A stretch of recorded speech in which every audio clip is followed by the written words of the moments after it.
Yeah. Yeah, I mean, this whole wall is purple. Like, through the side, yeah.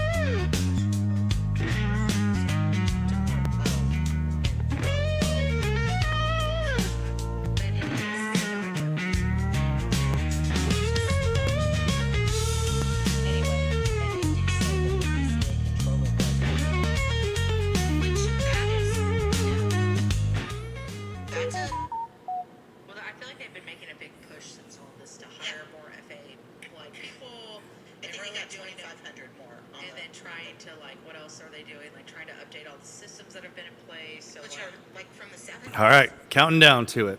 Let's see if these girls will get all this. Wherever the air traffic controllers sit in Houston and Bush International Airport, it was shocking. Yeah. Yeah. The only thing that gave me comfort. All right, show me the feed. Is that it's basically right. The same patterns of aircraft every single day. Yeah. Like the same times, the same planes are taking off and landing. Yeah, it's the same every single day. You'll be driving For in. the most part. But that's not necessarily true, like in DCA, where the helicopters are flying in and out and training missions. No, for sure. You're definitely right. Anyway, Me too. Dave. that was interesting. Where's my It was- Texas country, man? Dang it. Come on. Headline about how they saw each other.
That's right. You have landed on KUKA Driscoll, Texas, 105.9 and 103.3. We are coming at you on YouTube, on Island Moon Live, and on Facebook at Island Moon Newspaper. So hello to all our Facebook friends watching out there, and hello to all our YouTube friends. And thanks for the handoff, ladies. The Morning Wave, Debbie, Morgan, and Amanda. Having a great time going through stuff. We've got the crew back. I want to say a special thank you to my boy Tyler for running the board yesterday. Dr. Acor did a very successful surgery on Josie last week, and it was, of course, right during radio time. So Tyler ran the board. We had Troy Adler on, a few other people, and it was a blast. mayhem. I appreciate you jumping Hey, on. no, that I've had kids and I've had kids with eye surgery, so I understand. Good deal. Yeah. It was fun. So I had been talking with Troy for the past 2 weeks about trying to get him on the radio. Troy's on the Coastal Parks board, which you were on the Coastal Parks board for a long time. Troy's the chairman of the Nueces County Coastal Parks Board. Yeah, and had a bunch of good info, bringing bringing us up to date on different.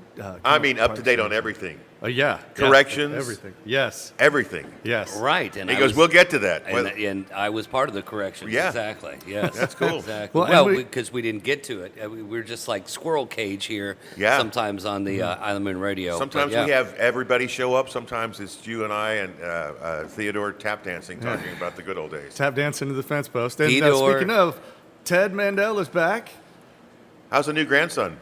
Oh, what a joy.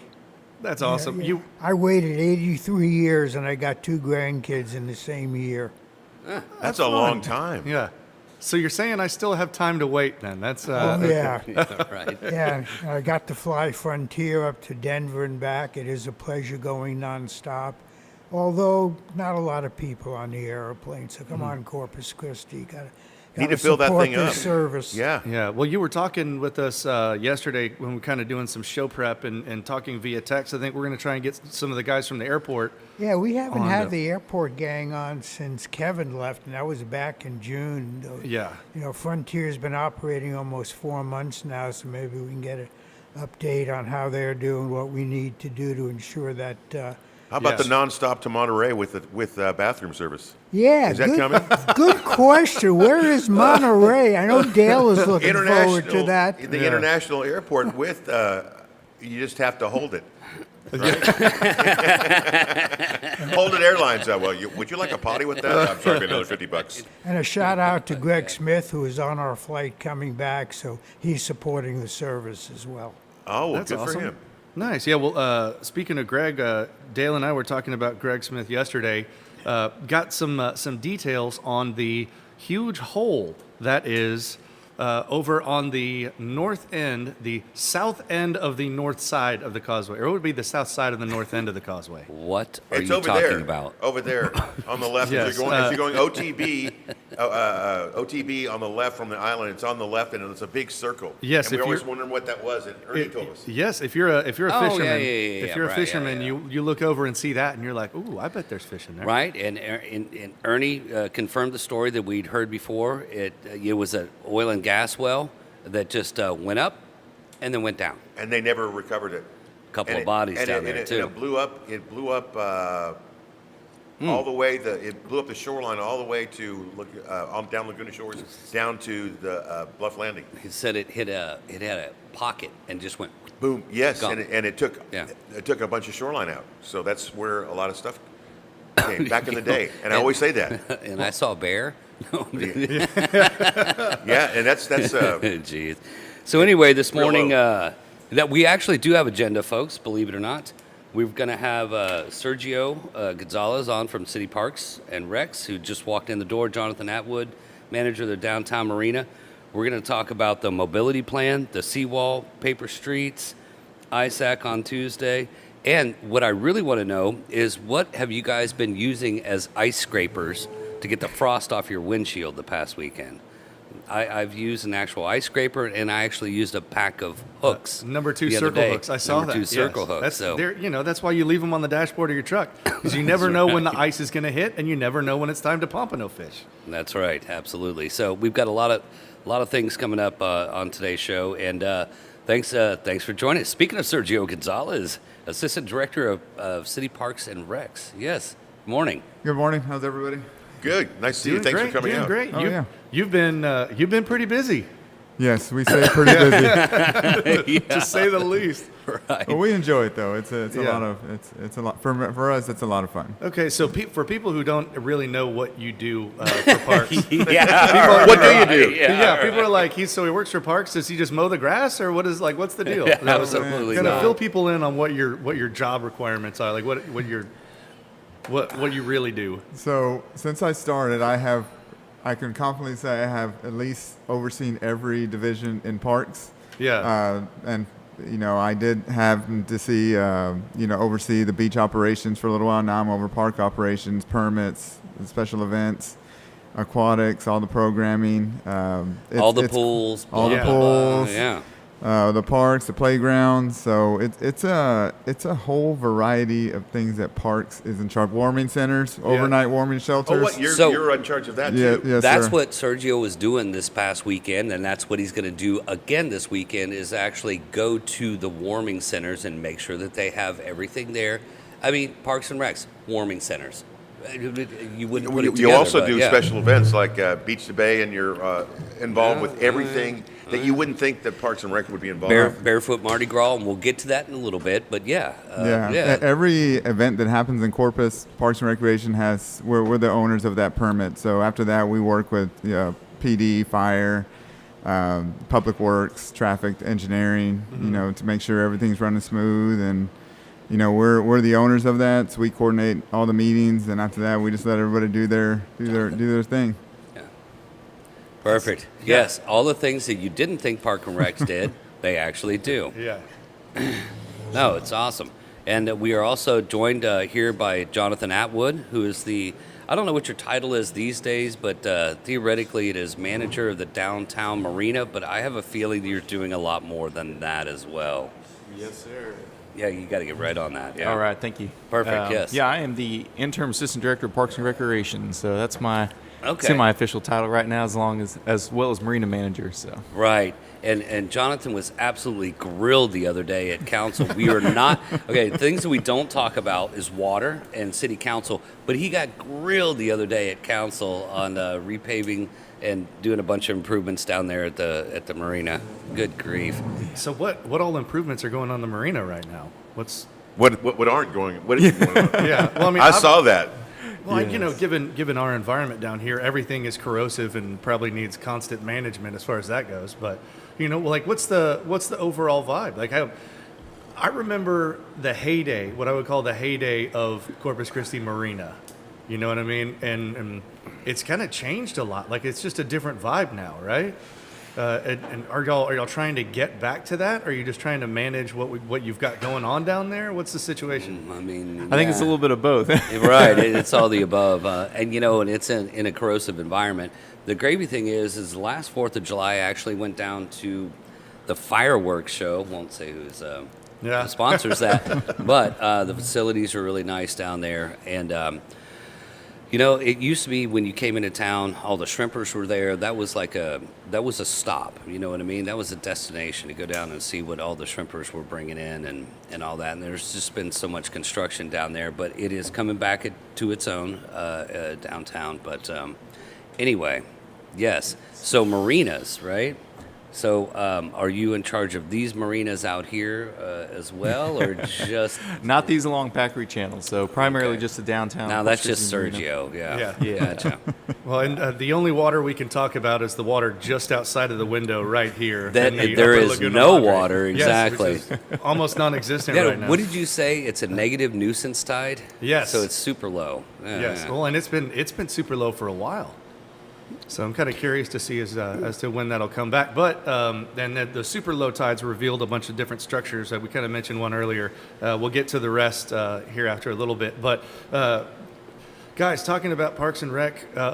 There was a city council vote this week that they went back and forth on downtown. Yeah. Could you explain to us what that was about Did and it- what the outcome was? Did it pass or not? It I don't passed. know. What But was after the vote? listening to it, I was unclear what exactly is going to get built. Is that part of Parks and Rec? You talking about the marina? Yeah. Yeah, that was a Oh, right, long-term yeah, yeah. project, right? That had Right, been yeah. going on for a while. Yeah, so that was the Cooper's L-Head Boater Facility right there in Cooper's L-Head, across from the public boat ramp.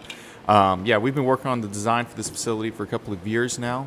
Along with the other projects that are going on in the marina, to answer the question earlier, we're currently replacing 5 of the docks in the marina with dredging as well. We're doing the People's Boardwalk replacement, which was damaged in Hurricane Hannah, so we've completely rebuilt that structure.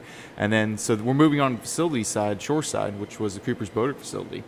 And What will yes, that people was a hot topic. It was, but Jeez Louise. when it's built and people go down there, what will they see? Yeah, so they'll see a new structure right there in Cooper's L-Head that will have larger public restrooms for men and women.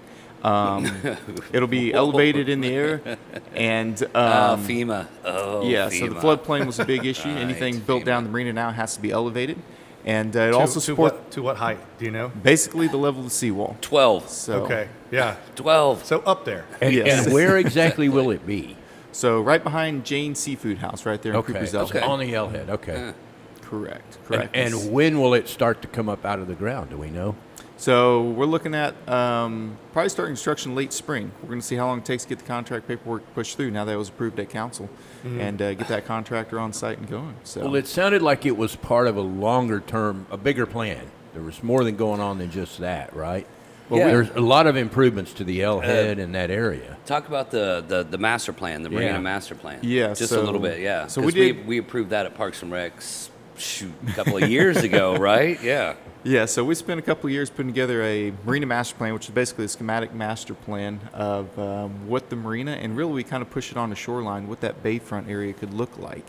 Worked with a company out of Fort Lauderdale, EDSA. They actually have an office in Dallas as well, so a Texas office.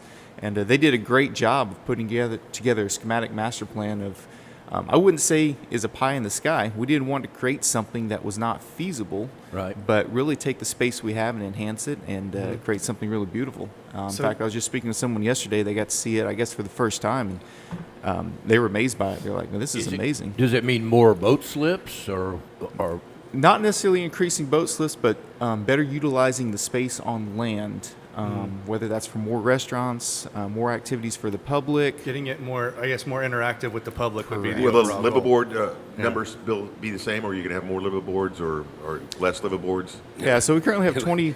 Yeah, I know. In a van down by the river, yeah. exactly. I just wonder because when I get down there, I want to know where I can live. Yeah, so your retirement plan? Yes. So are you guys actually within the TERS, the downtown TERS?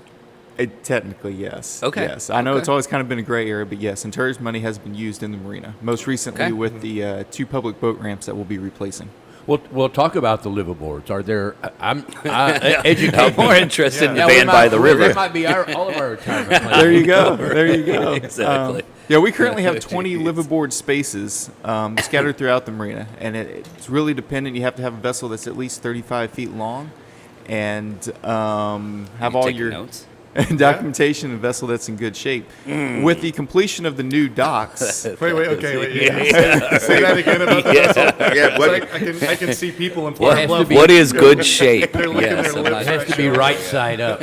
don't you have 2 over at Packery right now? I do. Listing at 15 degrees. Yeah. yes. No, we're a little picky about that. At the end of the day, I make the call, but we want to see it running on its own power and floating on its lines, and look like it should be in the marina downtown. Okay, we could check But- those and boxes. we do plan on increasing the liveaboard spaces, 5 or 6 once these new docks are completed, and I kind of base that off of capacity in our facilities and things like that. Well, there's been a reduction in the number of liveaboards around really since Harvey, since Island Moorings. They ran them all out of there. There's a lot of liveaboards there. Yes, sir. And they all went looking for homes, and some ended up over in Ingleside. So a couple of it's my a- friends, I think they might still be over there. I know is it a swimaboard or liveaboard? I'm Well, not sure. Yeah. Depends on the day of the week. Yes, sir. But it's a legitimate lifestyle for people that want to do that. And Absolutely, they yeah. need a place to go. that is And correct. and so there's 20. you Yes, said? sir. Currently 20 of various sizes. I mean, we've got as small as a 35-foot minimum to I think we've got someone living aboard a 65-foot vessel. What which is is like the- a small house. What is the price per foot on those docks? Currently, it's $11.25 a foot. For the length of They the. said there would be no math. I'm just like divided by the Social Is it exactly- Security minus Medicare, dog food. Yeah, There you okay. go. Alimony. Yeah. Whoa, bro. So is it going to be? Are we? When you said that, Og said the heyday. Were you talking about when Peter was there and we had the International Boat Show, or was it before that when you were a little kid? A little of both. I mean, You're right. to me, it seemed like, and gosh. that's something that Jonathan kind of mentioned earlier, is making it more accessible to the public. I think when people come in from out of town, to pull up to the back of shrimp boats and just buy a few pounds for dinner, or having access to that seafood really kind of reiterates the fact that you're in Corpus. Like, this is a coastal town. Yeah. We live at the beach. The you know, direct and to be able to- connection with the bay. yeah, with the water. When we have friends in from out of town, I always take them to Doc's Seafood and Steaks right here from where we're broadcasting, and because it's awesome. And look, we have a gorgeous sunset out there, or sunrise out there today. It's we have, absolutely You know, beautiful, there's yeah, great it's sunsets here every day. So you know, it's just having that vibe and being able to like get in and get out. Not have it be. It doesn't have to be a full day, but you know, it's been a little while since I've spent a lot of time down there, just really kind of running around with the family. But I think that speaks so much to the character of Corpus, and then with the kind of revitalization of downtown that's been going on over the past 15 years. You know, I think it's all going in the right direction. What's the long-term vision? What's the big plan down there? 10 years from now, where are you trying to go? Don't say Ferris wheel. I was gonna say Ferris wheel. Right. I mean, No, he personally crossed that out of the plan. Out of town consultants, never mind. It'll be a Ferris wheel over the Bass Pro Shop. It'd be like, my God, that's going to be Thanks, good. Jonathan. But will we see more liveaboards? Will we see more, I don't know, retail or what? I mean, in my mind, I'd like to see a thriving marina where people are down there enjoying the bayfront, enjoying the boating, a place for the public to come walk through and enjoy. You know, we have fishing, like you said, the shrimp boats are still there. We've got them on Lawrence T. Head. You can still walk up and buy fresh seafood right off the back of the boat. In fact, I see it pretty much every morning when they come in. But really enhancing and building on what we already have as, you know, as Corpus Christi is kind of my goal in the next, 10, 15 years, however long I'm in this position. I've seen over the years, man. I've watched that area just change, up and down, and it just year in and year out, and the boats clear out and the boats come back. There's still two dolphin watch, dolphin watch boats. Yeah, BYOB Dolphin We have Watch, a yes. couple of those going out, right? That is correct. So Harrison's Landing currently operates the Texas Tees and the Japonica right downtown, and they would love to take people out any day of the What week. about I won't call it a ferry boat, but a transportation boat to North Beach? I've heard that talked about over the years. Yeah, so that is something we've talked about. We would like to see come back. Previously the RTA ran a vessel. I think it became cost prohibitive to be able to do, run that vessel. It's expensive. Anything on the water, especially operating a boat with full crew. Maintenance. Yeah. Where did they land over there in So North Beach? they landed on People's Boardwalk, and some of the reason that faded was a combination of the age of the boardwalk and the maintenance for that vessel and things. And then in 2020, when Hannah damaged the boardwalk, we haven't really had an option for that since then. And that's something I'd like to see come back. We've talked to a number of different people that want to bring in various tour boats and different options for the public to come down and enjoy right there on that boardwalk. And so we're almost done with that new boardwalk. It seems like, obviously you've got your hands full. You're dealing with one of the oldest marinas on the Texas coast, right? Yes, sir. When was it actually established? Is there like a clear kind of setup date? We're talking wooden ships and sails, right? Yeah. Right. It was there in the 60s, I know that. Yeah. I think it starts with 1-8 instead of 1-9. Yeah. Good grief. Yeah, this coastline, obviously vessels have been coming and going from it for many, many, many years. Really, the T-heads, L-heads were established in the 40s. And then we've continued to develop the marina over the top of that to what you see today. Well, they cut the ship channel through in 29, I think it was. And until then, you really couldn't get ocean-going boats in there. How deep is, you mentioned dredging earlier. How deep is the marina right now? Yeah, so the average depth throughout the marina is about 9 foot.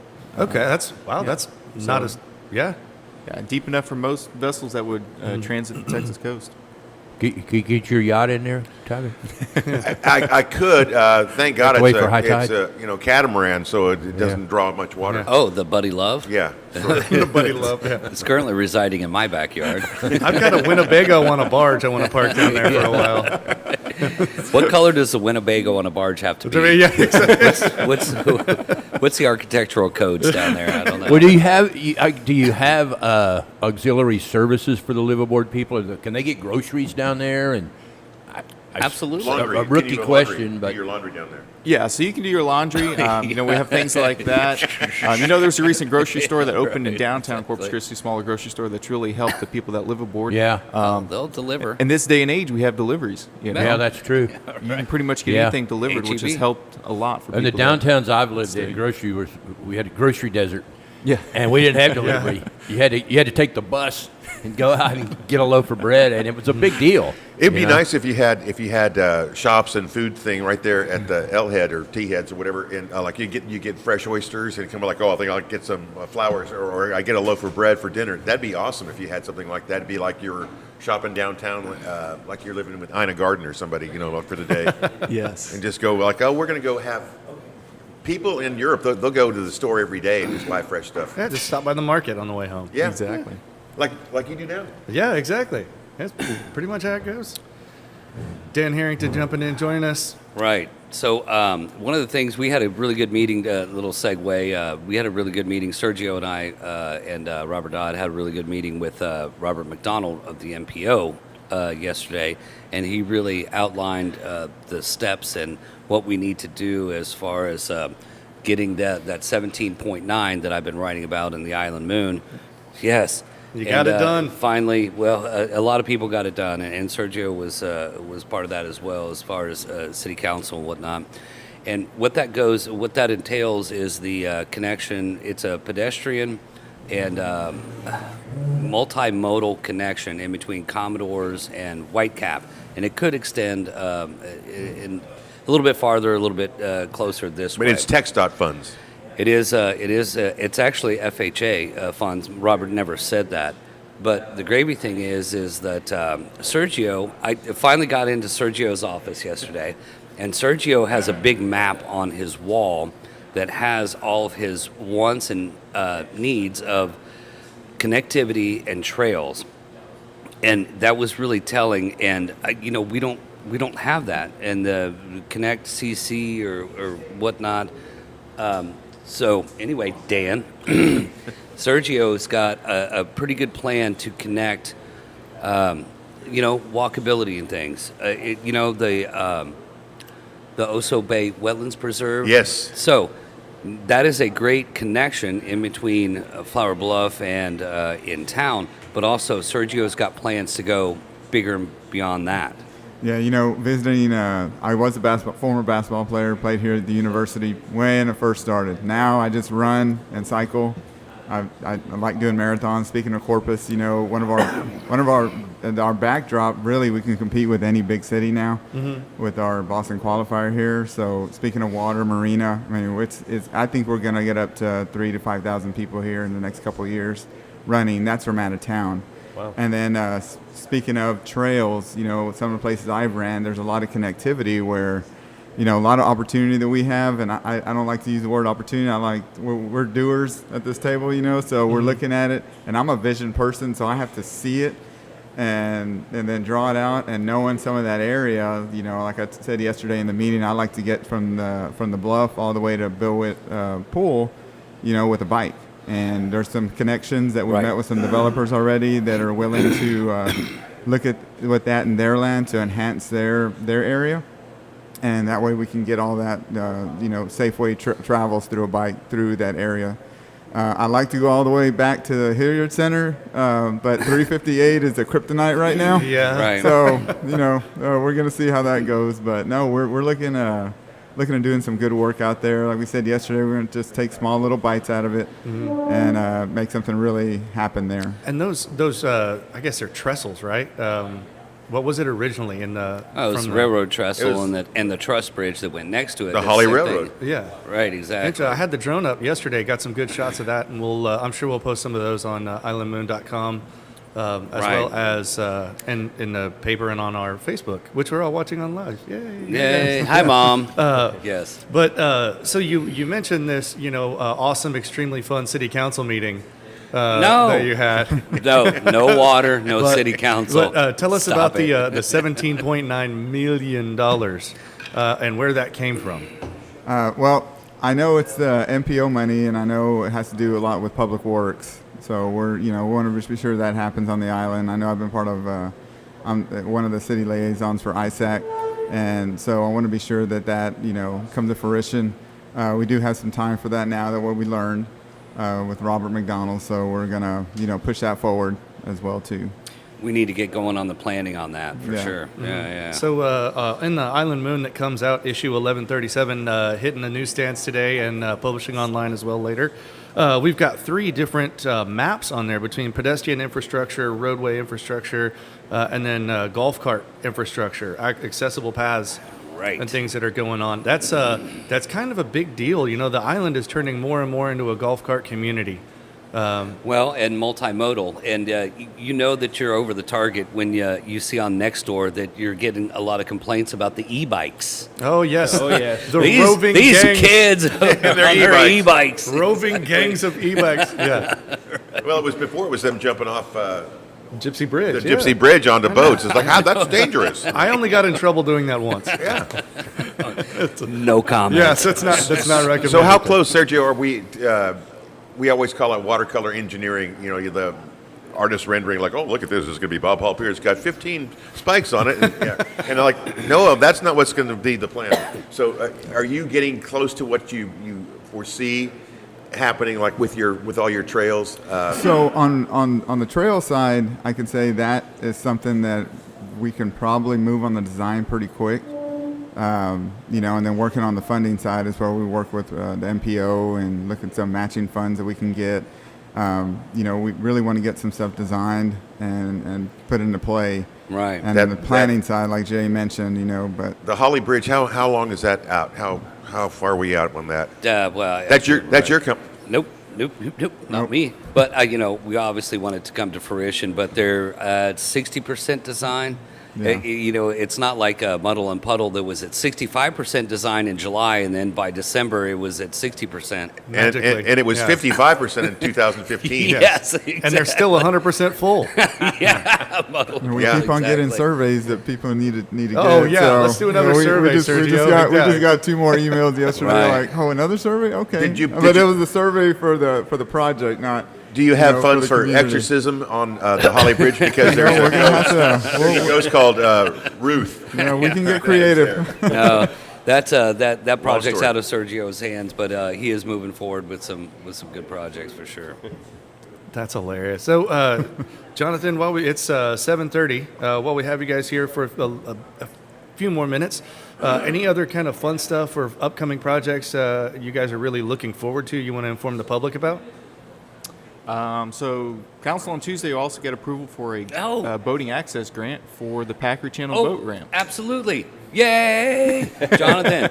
Right. So, you know, what we've been talking about since the six-pack projects is, you know, the Packery Channel boat ramp has that, it was an afterthought. It was an afterthought that tied into It's a technical term. Right, exactly. That tied into the existing bulkhead and had.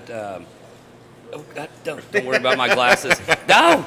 Anyway, thanks. I don't need them to talk, or do I? Yeah. Right. So any boat over about 21 foot cannot get over the lip, and it's like, oh my gosh, we have this boat ramp that's like mere yards away from the Gulf of Mexico. So finally, Jonathan's picked that up and ran with it, and getting one of the original six-pack items back on ADA access, and it hasn't had ADA access. And there's restrooms going in there as well. soon, restrooms right? on the other side of the pavilion that it took us 15 years to get in the ground as well. So Well, and yeah, then, yeah. and we had, I think SEA played a big part in putting the cleaning table out there. With water. So we got, a fish cleaning station with, With water. water. Yeah. Yeah, right. Yeah, they did a lot of the heavy lifting on that. But anyway, no diss on them. But yeah, no. Once that all comes together out there, I think it's going to be used a heck of a lot more for sure. Yeah. But yes, Jonathan, and we have they have at their access now a great grants writer. Her name is Faye. I'm going to say her last name, but she's really dove off into it at a high rate of speed. They have a great resource now. So, The other but thing, what are the other components of the Packery Channel? What else are you doing out there? You know, we're always looking to keep it well maintained. You know, there's discussion about benches and things like that may need to be added in the future. That parking lot, we're always looking at the large parking lot by the boat ramp to make sure it's maintained. You know, they just did that huge renovation project. It was just finished up a couple of years ago, and that really addressed many of the issues that we've had. But we're always looking at what's next. You know, what else is needed. So. Well, and one of the biggest things that a lot of people from out of town kind of the locals kind of neglect to realize. People come in from out of town and they want a place where they can pull up and fish for free, right? So you pay for your fishing license, obviously, because everybody does that.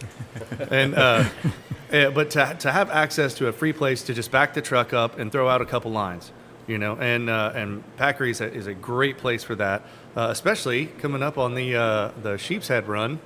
Which will be on us before too long. Yeah, right. There'll be 80 boats out in a 2-acre space. But no, it's really awesome, and I really appreciate a lot of the stuff like that Parks does and handles. So it's kudos on you guys, and we appreciate the work, to say the least. Right. And if you haven't got your new parking pass yet, it is 2026, just in case you didn't realize. And get your new beach parking pass for $12 before they go up to possibly $20 next year. Right, and that's absolutely crazy that it's just been $12 for 15, 20 years, Yeah, something like that. Whereas like Galveston, Bolivar, down at South Padre, it's $10 a day. Yeah. It's like, absolutely. And the money goes to a good cause. I mean, you guys have a Herculean effort to keep the bathrooms, keep everything graded out there, and Move sand. sand. And so I served Sergio the cream puff right there on moving sand. So speaking of moving sand, we've got Mount Zon out there. Is that what we're calling Mount it? Packery. Mount Packery, right, Yes, exactly. Mount Packery. It's the bane of a lot of people's existence, but it's got a purpose. It And has a purpose. As of last year, the permit was finally authorized to use that sand to re-nourish the area on the south end of Packery Channel in front of the seawall, because you have to have 150 feet of drivable beach in order to remove those bollards. And we've got Dan Harrington here who's going to talk about Barefoot Mardi Gras and a bunch of other things coming up. But Right. this is all being used as one kind of organized effort. Which, despite what people think about things going on in the city, there are a lot of people working together, putting together conscious efforts to have some organized plan with an actual goal and achieve that.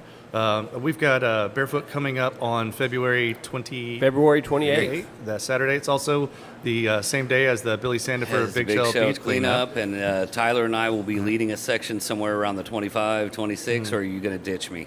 No, I'll be with you. I'm sure. I'll be fine. I'll be there. I'll be fine. I have to tell you, last night at Hard Knocks, we watched Ty Dietz playing, and there was a gentleman there named Eugene. Nick Meyer calls him Beady Eyes. He's 88 years old. He's from Nebraska. He's been coming here for 40 years. Wow. And he's staying at Island House. And I said, well, yeah, are you gonna be out there for Mardi Gras? I go, yeah. Well, how are they gonna do? I said, trust me, they're gonna have enough beach in front of you at Island House that where you can watch the Mardi Gras parade. But this guy, Eugene, has been there for 40 years, 88 years old, still drives down from Nebraska. He used to own a condo at Island House for 16 years and goes, they gave me 4 times the money I paid for it, so now I just rent it. So he was excited. He was excited to see all those folks getting ready for Mardi Gras. I lived in Nebraska, and I would come down here in the wintertime, too. Yeah. It's miserable up there right now. No, Barefoot Mardi Gras is February 28th. We're going to have access. The Parks Department's worked great with us. The city's worked great with us to make a plan to get through the bollards. There won't be any driving this year other than the actual parade vehicles. But the beach will be accessed. You'll be able to get on the seawall, watch it, walk down there. It'd actually probably be a really good spot for spectators. We were just talking about the beach permits. It's a really good time to buy those right now because you are going to be required to have those. So, In the Island Moon on this issue, I published a map of not the Port A side but the Corpus side of where permits are and aren't required, because there's parts of the beach are state park, and parts are basically free to the public, but they're certain areas. Of course, the parking lot in front of Bob Hall is non-existent right now, but certain areas like that that are ADA or should be ADA compliant by the time everything is done are basically areas where you can pull up without a beach parking pass. However, it's a short distance right to where you're actually going to need one. So, front load that and solve that problem before it gets too late and you're stacked up in a line getting everything. But guys, we're going to jump to a quick commercial break here shortly. But last few minutes while we have you here, thanks again for jumping in. And any other kind of last minute things you wanted to address? On the island side and the Barefoot Mardi Gras, like you said earlier, it was a good collaboration and partnership that we worked with Dan. And I know Stan can throw a party. We used to go down the valley as Maritime Martini Party. That was always a good time. But no, with able to move to San and communication and collaboration, we're able to make this happen. And that was my first time last year going. And I was just amazed at how many people go out there, and the food, and the good times, and it was a great sight to see, and we're looking forward to it again. If we're going to have 20 to 30,000 people all down on one stretch of beach, it takes a Herculean effort, as Jay said earlier, to kind of organize this. So we're getting. Tell me, kind of walk us through all the permits and everything. You had to obviously got a state permit to get the sand from North Packery onto the beach in front of the seawall, right? That's correct. Then it gets the blessing and it's open to driving, so they'll pull the bollards. You got to get a permit for the parade itself, right? Right. And then that entails also parking, fire and rescue, Full traffic control plan. Right. and all that. And that's all through the city, right? Well, we work in conjunction with the city, but we get a traffic control plan, work with the city and parks to make sure that everything, and we work with the police, with fire department, our local ESD. There's a lot of moving parts in it. This is my second year, and I found out a lot of what I didn't know as we were going through it. Well, when does this process start? How early do you? March 1st. Okay. Yeah, it starts almost immediately after you finish the last one, and you realize that you made it through it, and you maybe take a couple hours and start again. And you guys have made some changes this year on the parade. Well, the parade's going north this year, right? Yeah, so last year was the first year that I believe Dale had been talking for years. Hey, it wouldn't be cool to have it in front of the seawall. And so last year we switched the route. We worked with the city. They were great. I think they put mountains of sand out to get us to be able to do it last year. This year we're going to be opening the bollards.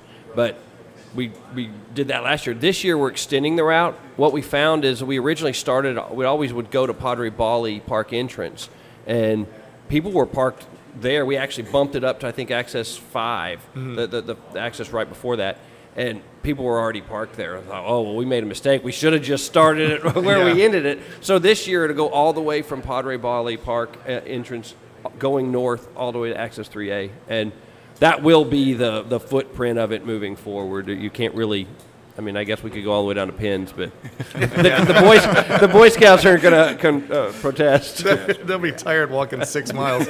How long is that route? It's about 1 3/4 miles. Okay. Wow, that's good. And the area you said in front of the seawall is like a natural grandstands. It's great. So you can have people all posted up there. And we moved this year we moved the VIP area and the judges stage. Last year it was right at Whitecap, which worked good until everybody wanted to leave the parade afterwards. This year we're moving it in front of the seawall, in front of the parking lot, and we're gonna have a couple bands play, but both before and after the parade. So especially for a lot of those tourists that come on foot and have an experience, they can stick around. There'll be a beer tent. There'll be no food trucks or anything this year. We're kind of taking that one step at a time, but we're adding a little bit every year, and it's going to be a lot of fun. Outstanding. Excellent. Well, Sergio, Jonathan, thanks again for jumping in on Island Moon Thursday here on KUKA, Driscoll, Texas, 105.9 and 103.3. Y también en Retro Tejano 104.1. Buenos dias, amigos.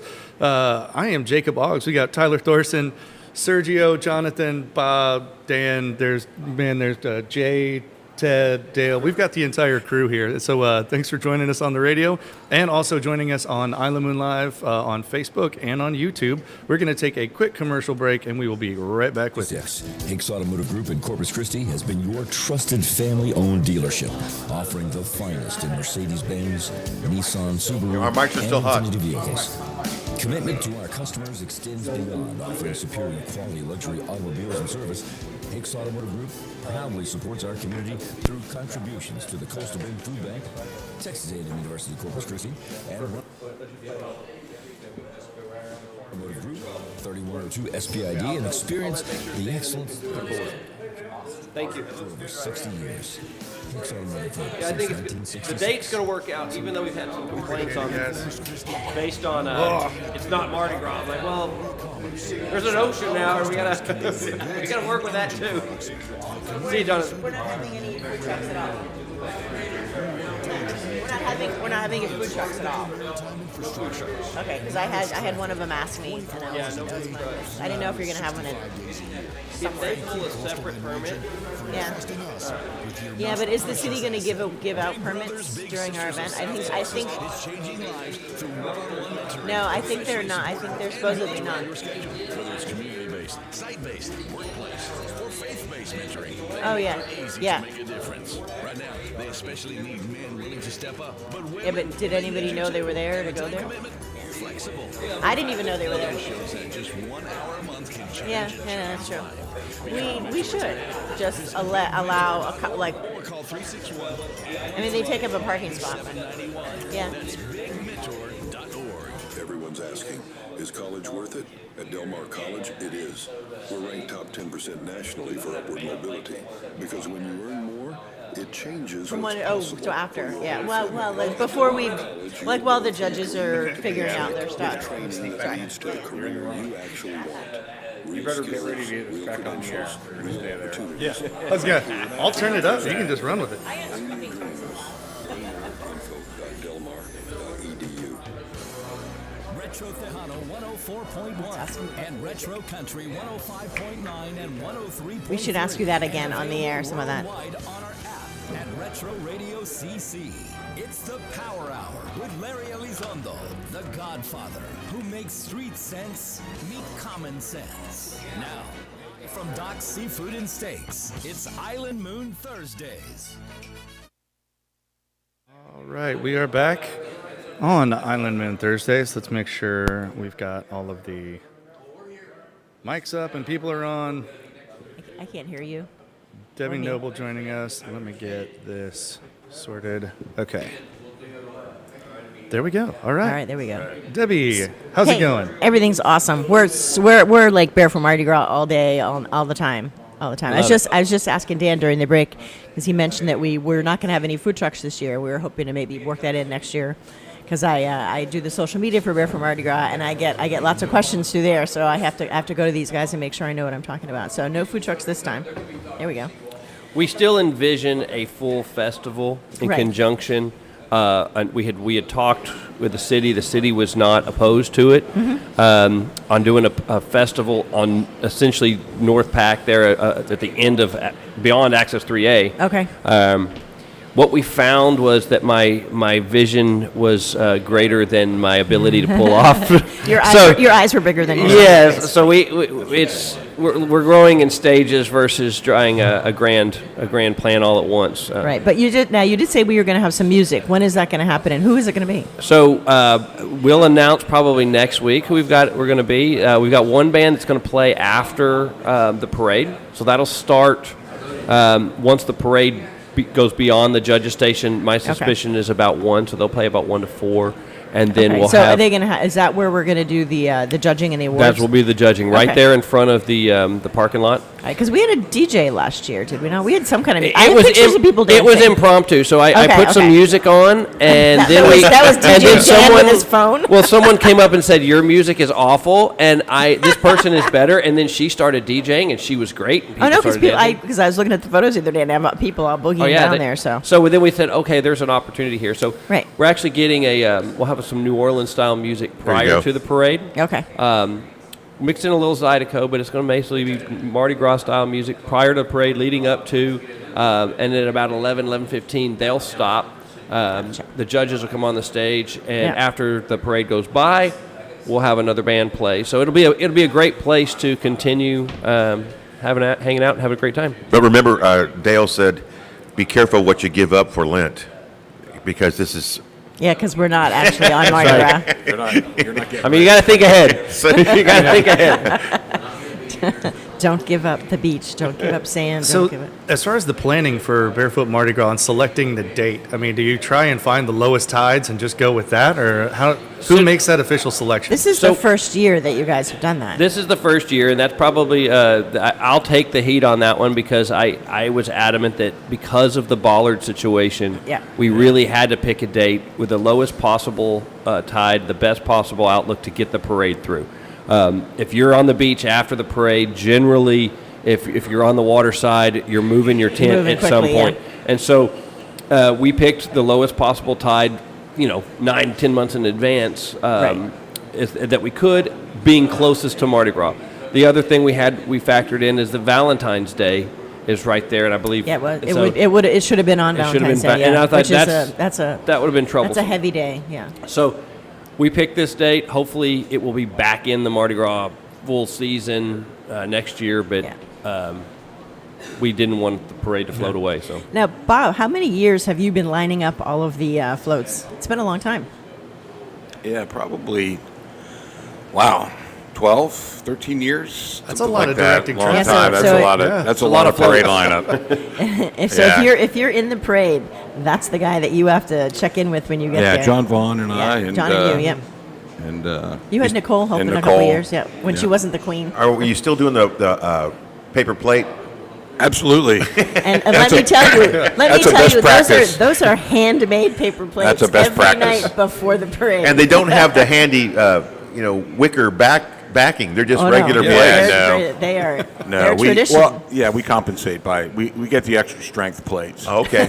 Yeah, our extra strength plates. It's high class here. We learned a long time ago that you can't go with the flimsy The plates. flimsy It ones don't doesn't work. work. A little humid out here. So yeah. Well, and this is a long rain time. or shine event, right? Absolutely. Rain or Absolutely. shine. Yes, So- as Dan knows how much work goes into getting all the permits and getting all the work done. It's Because gonna- there is no, yeah, but there it's is no like like, turning oh, back. we'll just do it next weekend. That's Yeah. not a thing.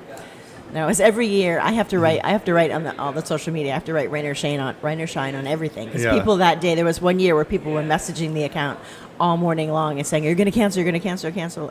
Like, absolutely No. not. You show up in a coat, Yeah. or you show up in a whatever you need. So, is there still time for people to get their floats and get their crew together and jump in? Absolutely. Yep. Okay. And if people are interested, where would they go if I can get more info on that? barefootmardigras.com. You can register your float there. I think we've got 44 floats Right. registered at this time, which is really good. I think that we're a little ahead of Yeah. the game from last year.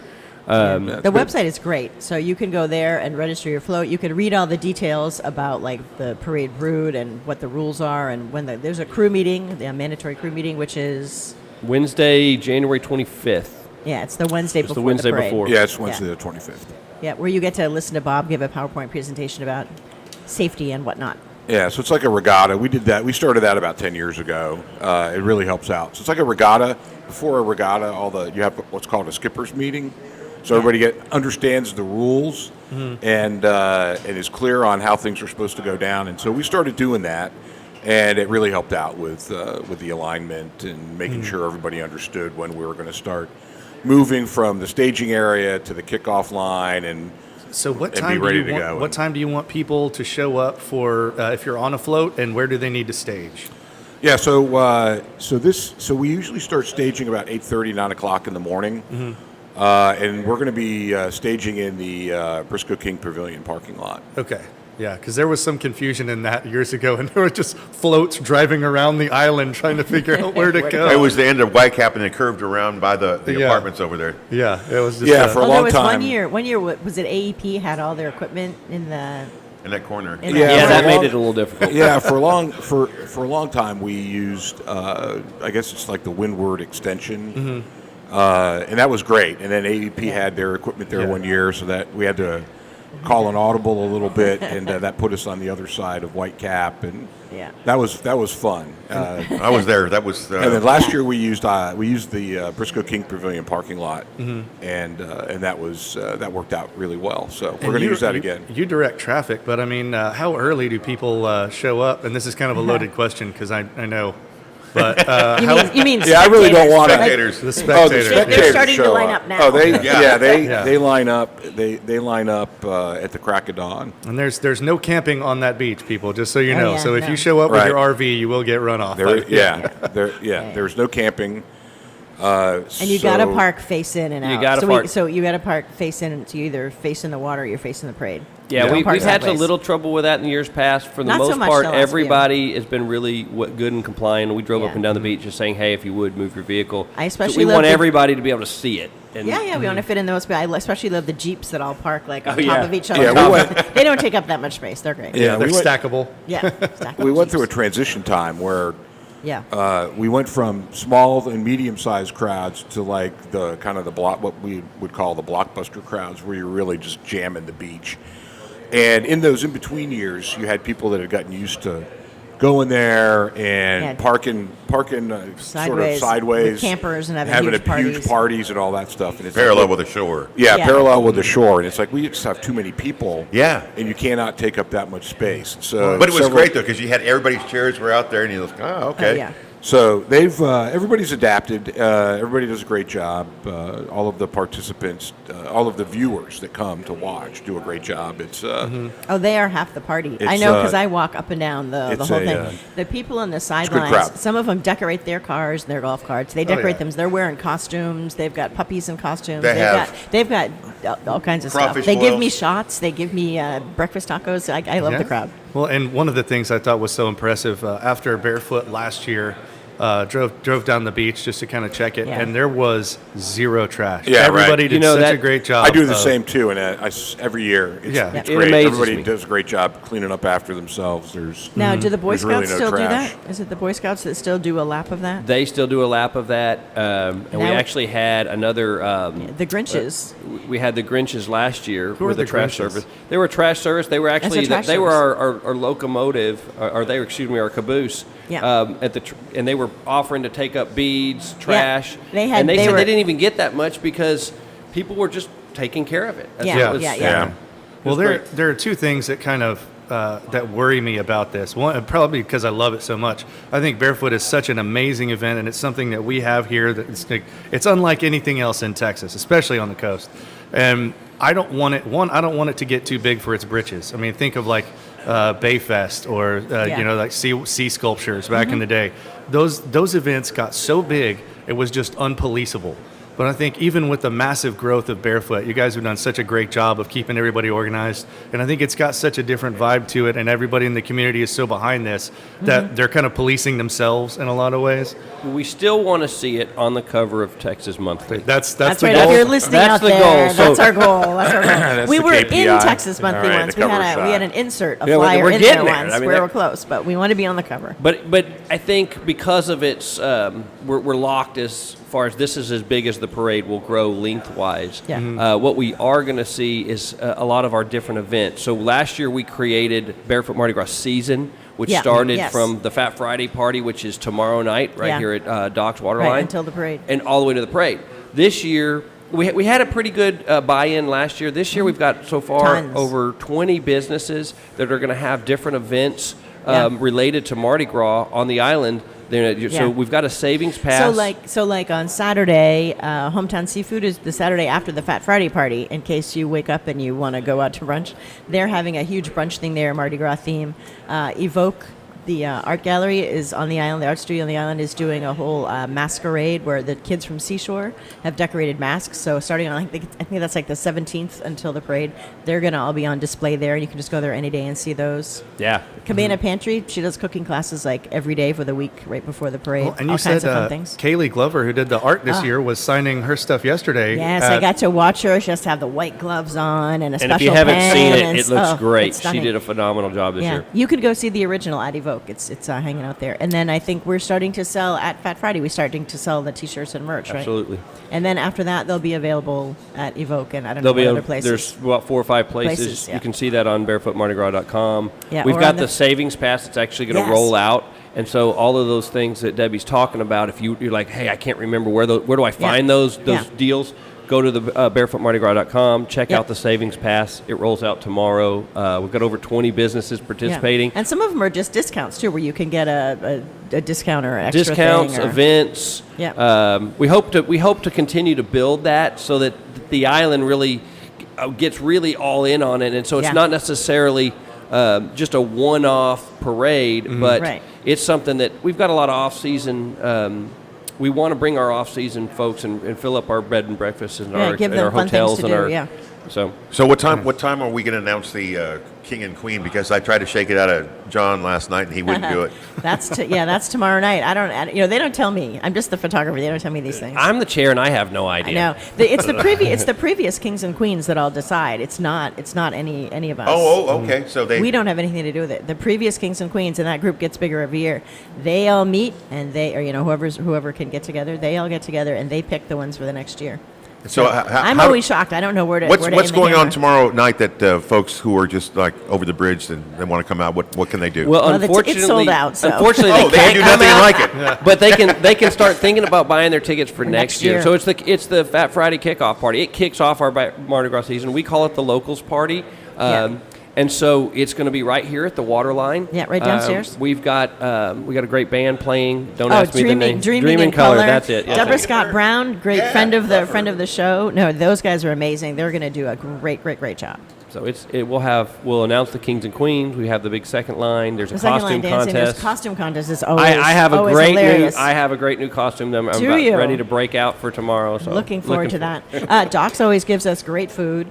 Doc's gives us so great food down there. We can't go to Ticketmaster and get scalp tickets. No, and you know what else I want to say is if you see people trying to sell tickets to this event online, be very wary because whenever you on Facebook, whenever you say you've sold out an event, you get ticket scammers in all the comments and stuff. So I just want to warn people to make sure you talk to Barefoot Mardi Gras to make sure that you're getting to somebody who actually has tickets because we'll verify that. I do. It would be remiss for us not to say what does this all benefits. The coolest thing is that we have this huge party on the beach and here on Fat Friday, and it's all for a good cause. So this year, there are nobody that gets paid to put this on. Nobody gets paid to put this on. Right, we've Bob? got. That is correct. This year, we've got 3 charities. Yes, we do. The Police Officers Foundation, the Firefighters Care Foundation, and then we always select a local, and that's the Texas Sea Life Center. So who is out there, like even as we speak, rescuing Cold Stun Turtle. Yes. They've got a whole bunch of them in there already. They have several hundred. I know. Yeah.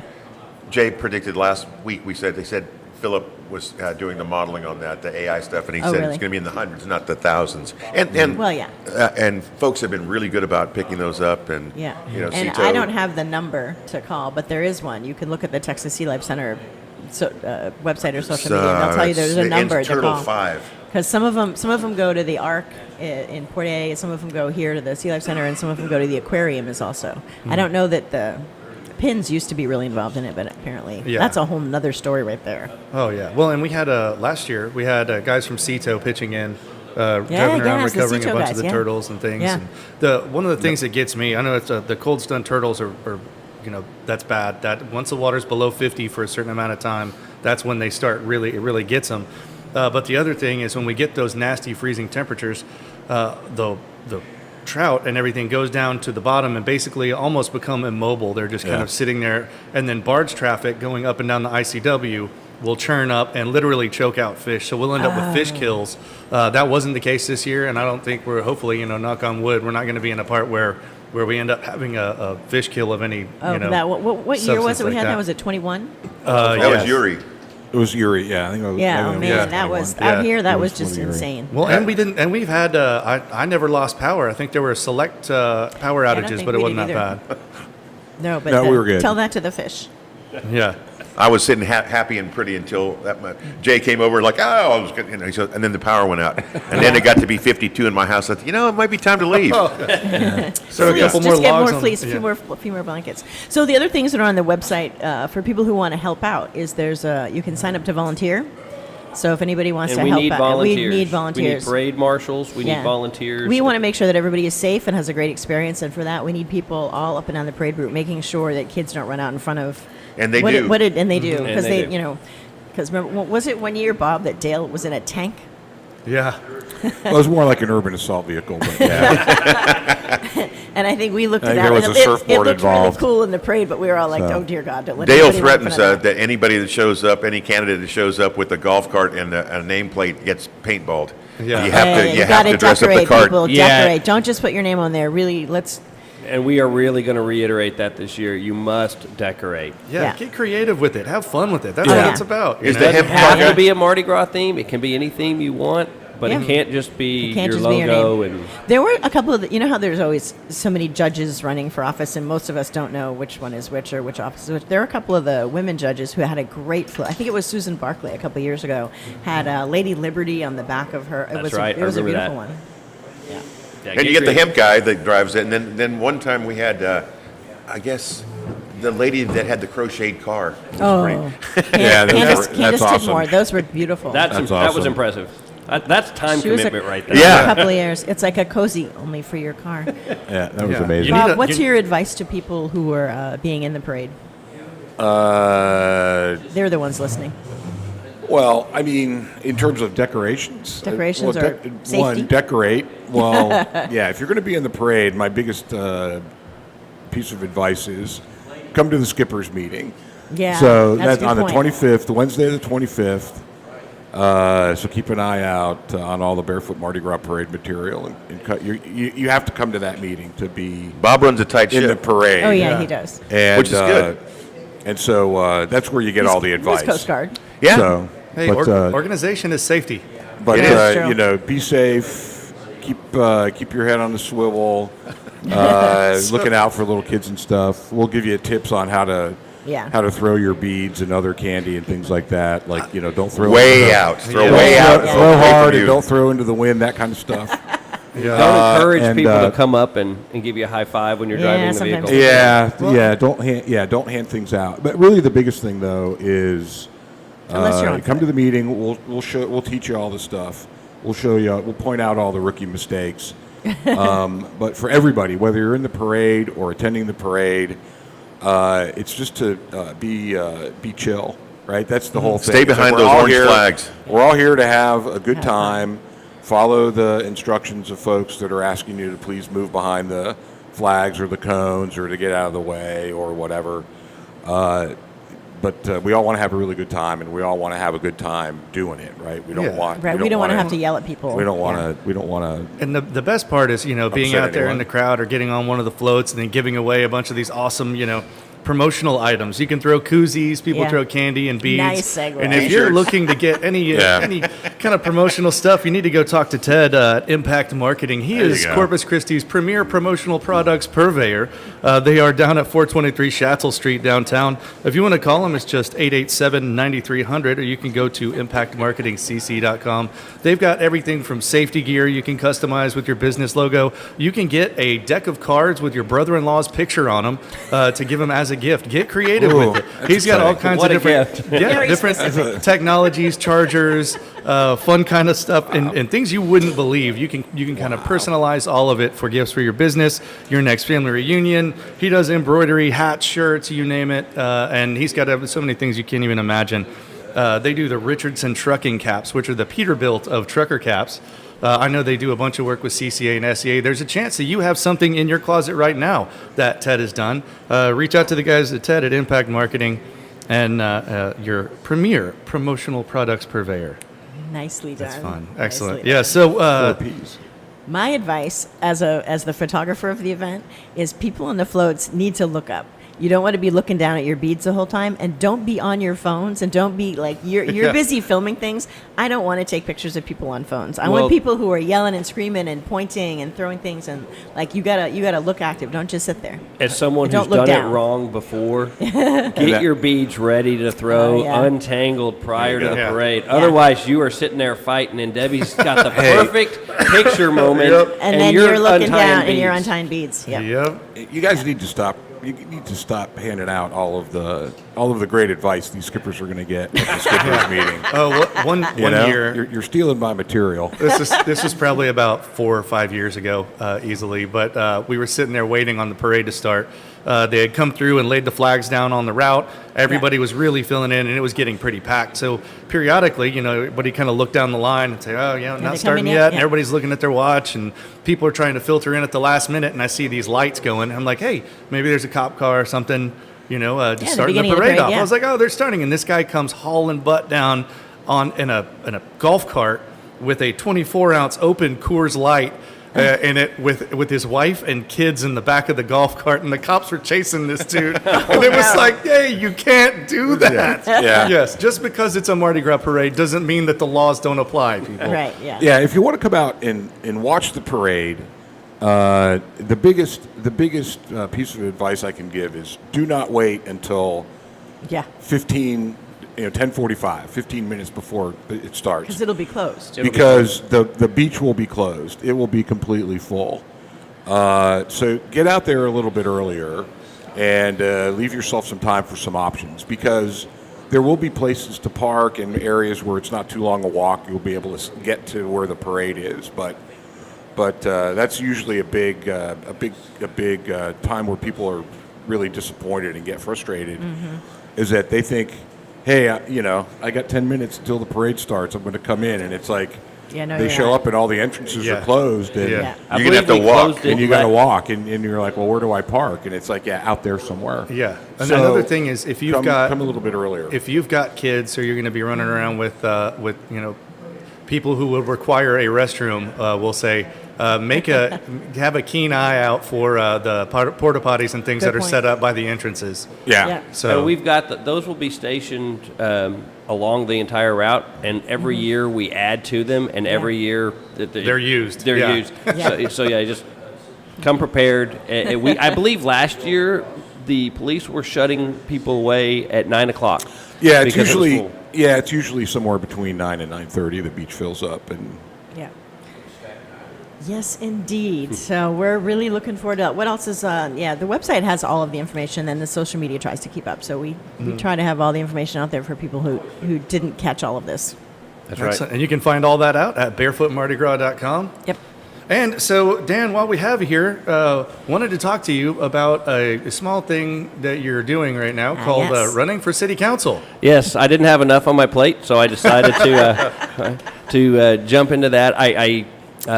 We had a kickoff party last week, went very well, and I'm excited. I think it's something the island needs. I feel like the council's had all sorts of issues, which we could discuss for days. But I Just believe days? I do.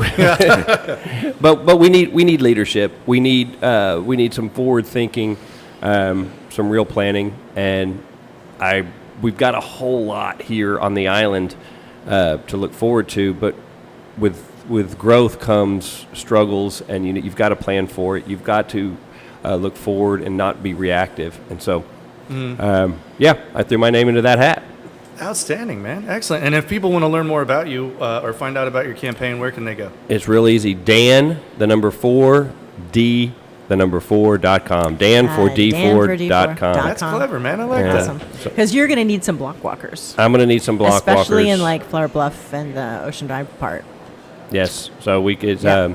but no, it's something that I feel real passionate about, and I feel like we got a lot of opportunity here in District 4, and we need some leadership coming from this district. So Outstanding, man. Well, appreciate you throwing your hat in the ring, and it's always great to know that we've got a bunch of people that want to do good for our community. So true. And we got a good update from Brent Chesney a while ago on and from Troy Adler last week on the progress on Bob Hall Pier. And I put something together yesterday that just had us at the Island Moon office just cracking up. I did a composite off of an aerial that I took of Horace Caldwell Pier, and I put Bob Hall Pier right next to it. So it literally looks like they're right next to each other. And I had to put on the actual picture and then right next to it that it's just, it's an approximate size comparison. Like, this is a digital picture. We're not building two piers right next to each other. But the fact that we had to I reiterate can't believe you did that because Yeah. you're going to get so Times much. we live in. People are going to be freaking But out. And that's think that they a did great that. a great graphic though, because it do shows what the new pier looks like. Because Horace Caldwell was a copy of Bob Hall Yeah. Pier, Oh, same to thing. begin So with, yeah. and now it's taller, wider, bigger, stronger, and you got the D. Well, and at the end. people in Port Aransas are already asking, okay, well, how much longer does Horace Caldwell have? Till we can do that, yeah. And what kind of upgrades can we do there? And I think people figured out that the success of Mickelmays really kind of spurred a bunch of people up, because it was like, wait a second, we've got this. You can get a burger and a beer and sit there and watch the surfers, or people would be out there for every full moon. I didn't realize that. they would have full moon parties out in Michelmais. I can't wait for that kind of sense of community to come back. And you know, that's just the thing. But being beach people, you know, that's what we get down here. Yep. And it's always fun to have our friends from OTB. That means over the bridge for those of us who don't know. From OTB come out and We don't like to go OTB. Yes. Well, back in the day, some of before us we had don't. a grocery store and stuff, I think, Oh, yeah. what was the guy's record for days not going OTB? It's a year and a half. I want to say, yeah, it was Oh, over wow. a year. Wow. Pretty you better have impressive. some friends who go That's OTB quite for a- you and bring yeah, I food was gonna back. say, Yeah. that's a big food storage. That's a big pantry. Yeah. that guy had. Yeah. Either that or he fished a lot. You know, Yeah, exactly. that's That's the true. thing. Or we have some great restaurants out here. You can, I mean, if you can afford to eat out every night, you could do well That's out here. true. Yeah. Here's Good a investment coastal portfolio. parks issue for you. Yeah. Bob's on the board there. So he just mentioned we had, when I was still on the Parks Board, we had the studies before the hurricane about the sustainability and the safety of both the piers. If I recall right, it was like $80,000 for them to come under with underwater cameras and look at things. And what's the status of Horace Caldwell? Is it still okay for right now? Yeah, it's still good. You know, it took a pretty good hurricane to knock down Bob Hall. So Horace Caldwell Pier is doing great. We just put a lot of money into the pavilion up there to totally redo that. You know, Michael Mays was mentioned. We're going to put a restaurant on Bob Hall Pier, the new Bob Hall Pier. That's once we get the pier done. But yeah, That's 5,500 square feet. Is that what? yeah, it's going to be. Yeah, it's like 5,000 square feet, maybe a little bit more. But that's the inside undercover space. But yeah, so Horace Caldwell, you know, we got to probably dust off that report and check it out. But it's in good shape. Like I said, we just totally rehabbed the inside of the pavilion. Just built a new pavilion next to it, the education pavilion. Oh yeah. Yeah, it's as a matter of fact, we have a meeting this afternoon, and I think one of the things we're going to be talking about is the RFP for the concessionaire in the Horace Caldwell space. So it's when are the it's looking good. when are the asks going to go out for the restaurant here at Bob Hall Pier? Or are we waiting till it's built? Well, we got a little get a little bit further into it's built. So you know, that was originally part of the, or it was part of the original contract, and then it got taken out. The contractor changed their mind and decided that they didn't want that part of the. They just wanted to do the pier. They So- build piers, Yeah, you know, they and, build and, piers. and honest, So- yeah, it's not Yeah. restaurants that's their game. So they requested to have that portion, that the actual structures on the pier, removed from their contract, and we said fine. We've identified, you know, who's going to work on that. We've made all the contract adjustments and stuff. We're working on the design, getting further into the design. Seemed like Troy was talking about So- maybe April, May for getting the RFPs on that for the. Yeah, that sounds about right. Yeah, so we're going to get, so again, we're going to, going back to Horace Caldwell, we're going to go get that finished and up and running. We're going to get then come back over here. The pier should be finished up. Then we'll finish the design and get the bids out for the structures on top of Bob Hall. We're still working on a design. We're still in the design process on expansion at Briscoe King.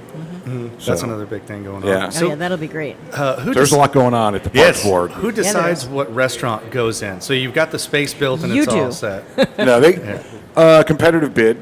Okay. So the county parks, the coastal parks department and the board, we just basically build a space that can Yeah, be yeah. occupied by a concessionaire, and then we put a request for proposal out to the community, and Do you have and- any kind of goal or bias towards, you know, we want a non-national brand, we want a local thing, we want, you know, like I guess pizza and sushi wouldn't be exactly just what you would want there, but like, I mean, Denny's or what, are you just open to anybody, or do y'all have a preference, you know, like who should in all essence bid on this? Yeah, well, I mean, if you're local, you should keep your eye out and bid, and I think that's really how that's going to Okay. shake out. Yeah. I think we're Troy, going to have Troy mentioned local- it was because I asked him the exact question. Because like, is there a bonus for homies?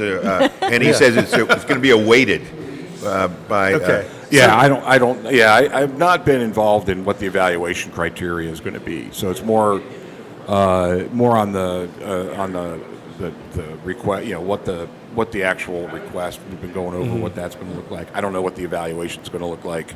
I know that there's already interest, I think, from a lot of local folks. So I think we're safe there. Yeah. We want to have more than just a basic, like a dry cheeseburger on a paper plate that wouldn't even be used in the Barefoot Mardi Gras. Yes. We've lived through those days where it was like, and they're not going to put it was really too basic. They went too minimal. We want to have, we want to have good food out there in a good atmosphere. But no air good conditioners surroundings. facing southeast. You want the the- tourists Well, to that's, have enough fun there so that they take their Instagram photos and tell everybody Yeah. about how good the food Yeah, was and so- how beautiful the view was. So more people want to come So and we- stay out here. Yeah. Yeah. So interesting. Yeah, that's right. We don't want any open. Yeah. Well, we're- people don't consider that, but we've spent a fair amount of time. Not recently. We're probably due to get back into exactly what the layout of the Bob Hall Pier facility will look like. But yeah, we spent a lot of time on that. Like, which way is it oriented? How does the sun What's the go? view- yeah, what's what's your the view view gonna going to be? look like? Well, How much of the year it's going to have air conditioning in it for at a minimum for the kitchen. Storm doors. But I mean, all that we're sort gonna, of thing. yeah. So we're like, how can we want a space that's reconfigurable. We want a space that we can climate control, both heat and cool, because we have occasionally those days that we need to do both. But to the extent that we can, we want to open it up so that people Everybody's can enjoy so excited to get that back. the breezes and the fresh air and the smell of the ocean and all of that, and really enjoy their time at the pier. Yeah, well, I think a lot of the citizens around here have come full cycle, After they took everything down, then there was the partial structure that still stands today. Then it was like, well, are they going to take that down? Or are they going to add to it? Then are we going to have a 2-story restaurant? Is it going to be an outdoor lift? Is it going to be, elevators there? And, are we going to have fish cleaning tables and water out at the end of the pier? And, Have a everybody, wedding it at was, the fish cleaning table. yes, it was all these pie in the sky things. And then the price tag came up and everybody was like, we don't have that money. And then everybody from the county was emptying all the couches trying to find the money to get it done. They literally And Post-pandemic, I mean, material and labor costs for construction projects That's just true. absolutely went crazy. And now that we're to the point where we've got sticks in the ground and the pier is almost complete, should be open around when? What's the target date? Well, it should be complete here next month. I mean, probably before the end of next month is the target. You're waiting on lights or something? Oh yeah, what was the deal with the? So lights? am I hearing that it's going to be open for Barefoot Mardi Gras? Awesome. Well, it could be. No, that's That would be February great. 28th. That would be great. That's the last day of January next month. 28th, so, or February 28th. So Yeah. yeah. No, so what is the deal with the lights? Do we know anything? Let's see if I can remember. I think it's really just getting the electrical connection. So the pier's wired for the lights, and I think they're ready to accept the lights. But we've got to get the electrical distribution hardware installed on the pier, and that, if I remember right, that requires one of the structures, basically the gatehouse has to be in place because that's where that equipment is going to be mounted to. Yeah. And so it's like, we're there. We're to the last 50 feet, and so it won't be too long before, too long after the pier is done that we'll be finishing up the electrical connections and it'll be fully lit and stuff. Awesome. Although we have confidence that our local fishermen will adapt, persevere, and overcome and find a way to light.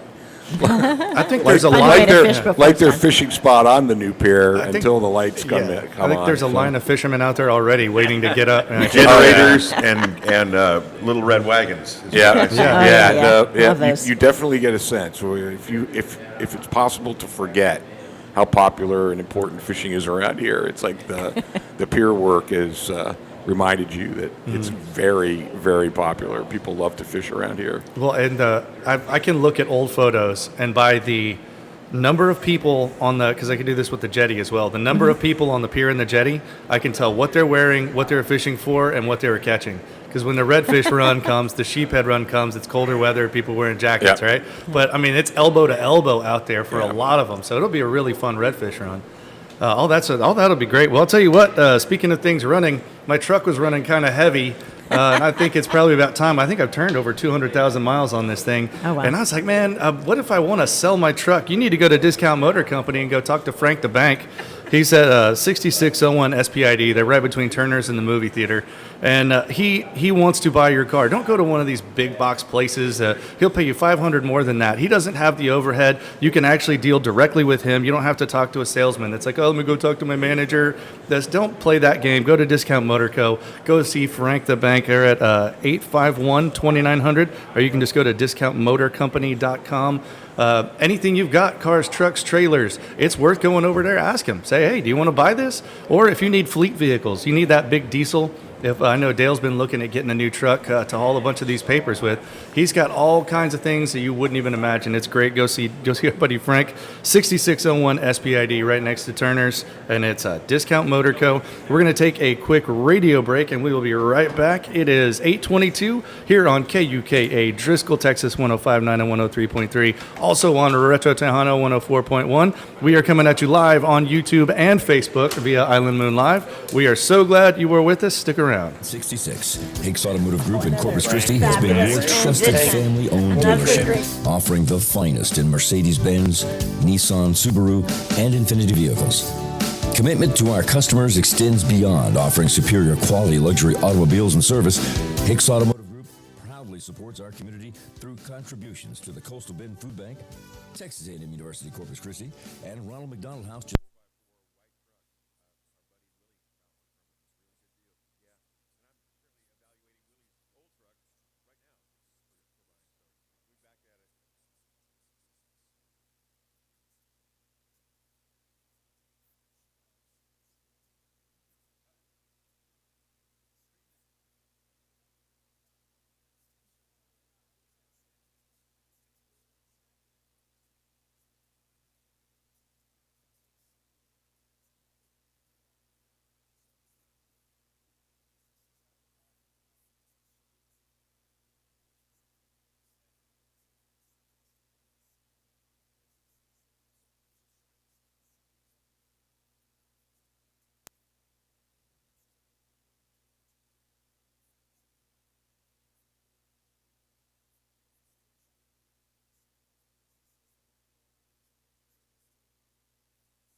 That's right. Island Moon Thursdays. We are back. So there we go. Yes. We are back to talk about the seawall. Yes, that's right. We are live from Dock Steaks and Seafood. We've got Lou here with us, who you've been quite instrumental in getting the progress with the seawall together. Isn't Well, it? it takes a village, and there's a lot of people around that have helped. So something we're really passionate about. We're proud of Corpus Christi. We're proud of the island. We're proud of the seawall and the beach. And you know, it makes me sad that, you know, I turn on Landman, which I don't think is a particularly good show. Yeah. And they say, hey, you got to go down and see your father-in-law, my father, to get permission to marry me. And I'm like, man, they're going to Corpus Christi. I wonder if they're coming over the bridge or some beautiful thing in the city. Yeah. And they show some dump, you know, with, you know, pipes and things like that. And I'm thinking, that's what people think Corpus Christi Christi looks is. like, And yeah. it's a shame Taylor because we have got Sheridan. so much downtown, Right. on the beach, so many activities. I fell in love with this place in 1983. Bought a Wow. place at the Gulfstream in 99. Have been an avid reader of The Island Moon since Excellent, 1999.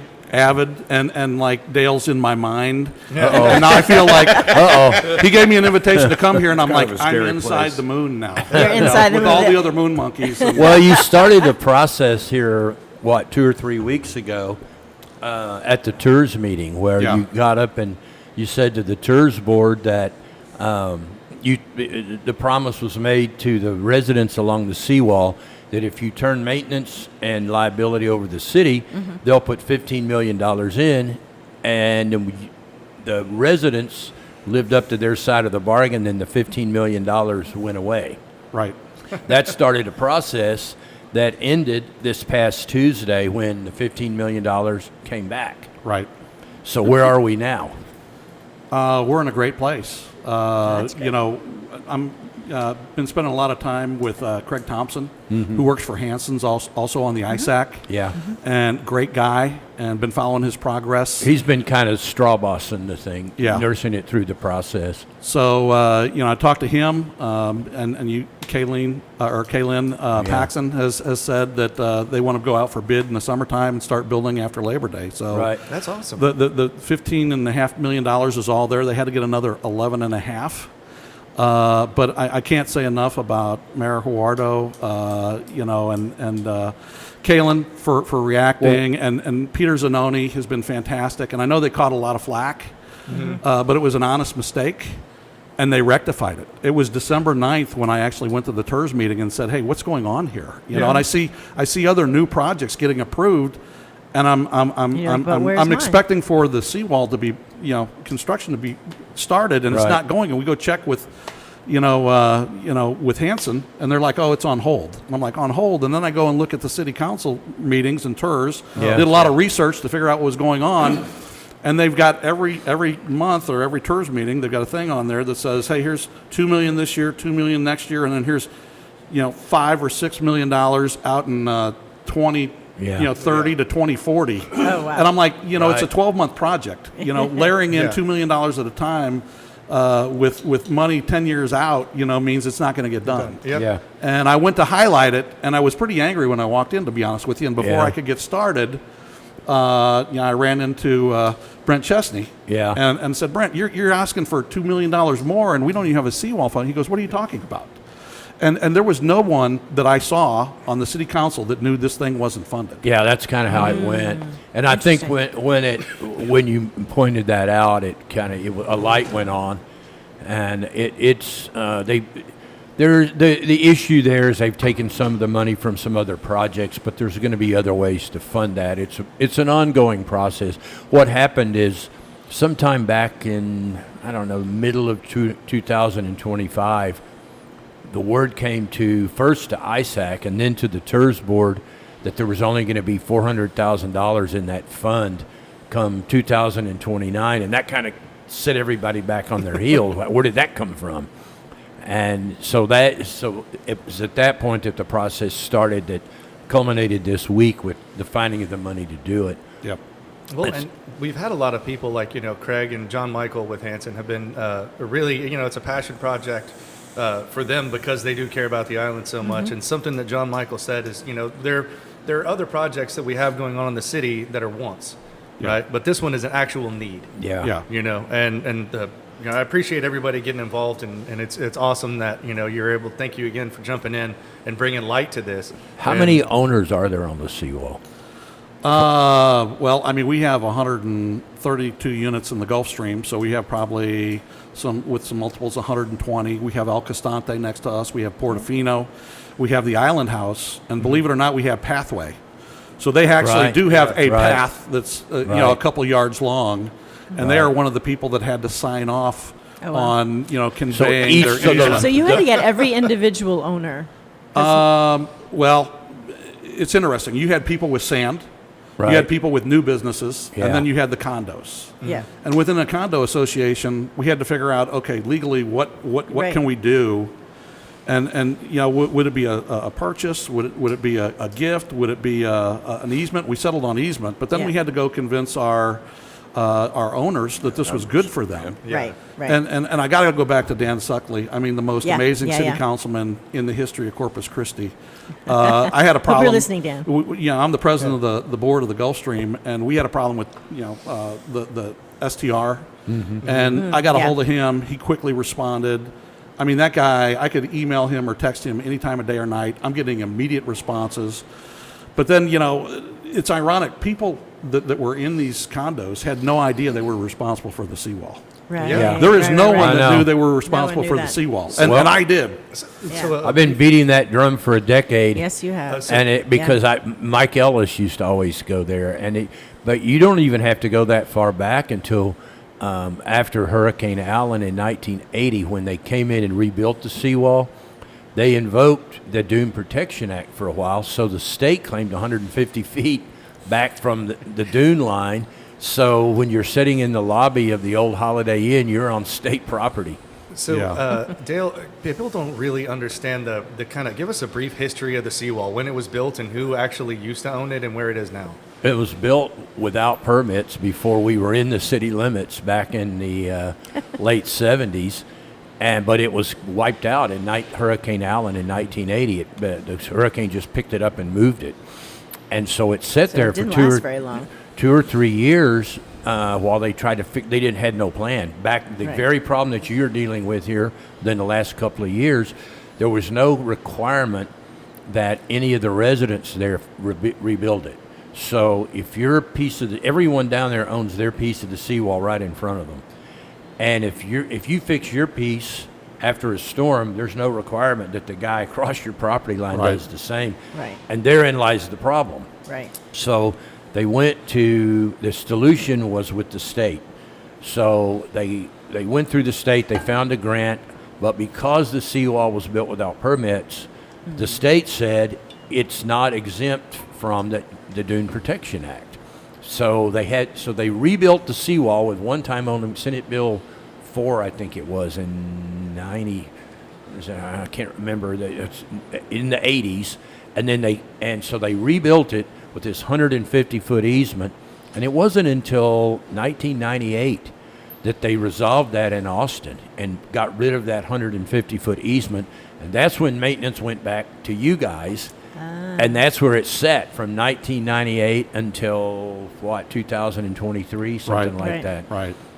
And it was, and not only did it pose a threat to the seawall and the property owners there, because when it was rebuilt the first time, there was a special assessment. Yes. Every owner along the seawall had to write a check. Yeah. And so in '98 when they reconciled it, from that time forward, the question was, well, if it gets knocked down, who's going to rebuild it? And the plan was, we don't have a plan. Yeah. And that was the plan. And so, so So finally, we'll deal with that when we get there. well, one of the law of unforeseen consequences was it made Oh, right. financing for new development almost impossible, because during the due diligence process, you'd run up against this problem. You'd find well, out- if you'd the find guy out that across the- that my neighbor doesn't have to rebuild, well, I don't know if the bank's going to loan me money, and that's where Right. things stuck. And so there was a municipal management district formed back in 2015 or so, aimed at the problem, but it was poorly executed, and it went nowhere. It still exists. They had a board, but it was powerless. So it stuck there until Dan came along and started getting the signatures from. That's when you guys got involved. Yeah. Got everybody signed up, and maintenance was an issue, and liability was an issue. Yeah. Yeah. And if you recall, they put there was an item on the POA election a year ago to hand maintenance over to the city, and they failed to get a quorum of voters, so that fell out. Yeah. So everything was kind of back where it started. It wasn't that they voted against it; they just They didn't didn't have get a enough quorum. people there to even vote for They it. didn't get a quorum, and so the responsibility stayed with the POA. Then the city found a way around that through legal means. I'm not Yeah. clear how that all happened, but when liability switched, I guess that was the signatures that you guys went after. Yeah, Dan came in with this great idea that he wanted to, take control of that from the city perspective and have it maintained. And Peter Zanoni even said, "Hey, look, I used to come here. I didn't even know. There were Right. council Yeah. people Yeah. that were on the beach that said, I didn't even know we Right. didn't own it. I thought we owned it." There were Right. people who lived down there who didn't know. Who didn't know they owned it. And Yeah. the problem was, the liability, and so, yeah, we own it, but we can't keep anybody off of it. So Right. it's like Right. having your front lawn that you have to mow, Right. but no one can, That anybody was- can have a picnic on it. That was you know? part of the agreement in '98 when they got rid of the 150-foot easement and all of that, because the state had paid to rebuild it. It has to remain open to the public, which is Right. a key thing. If it wasn't open to the public, the city would not be able to maintain Right. it. Right. And by the way, we're all fine with it being open to the public.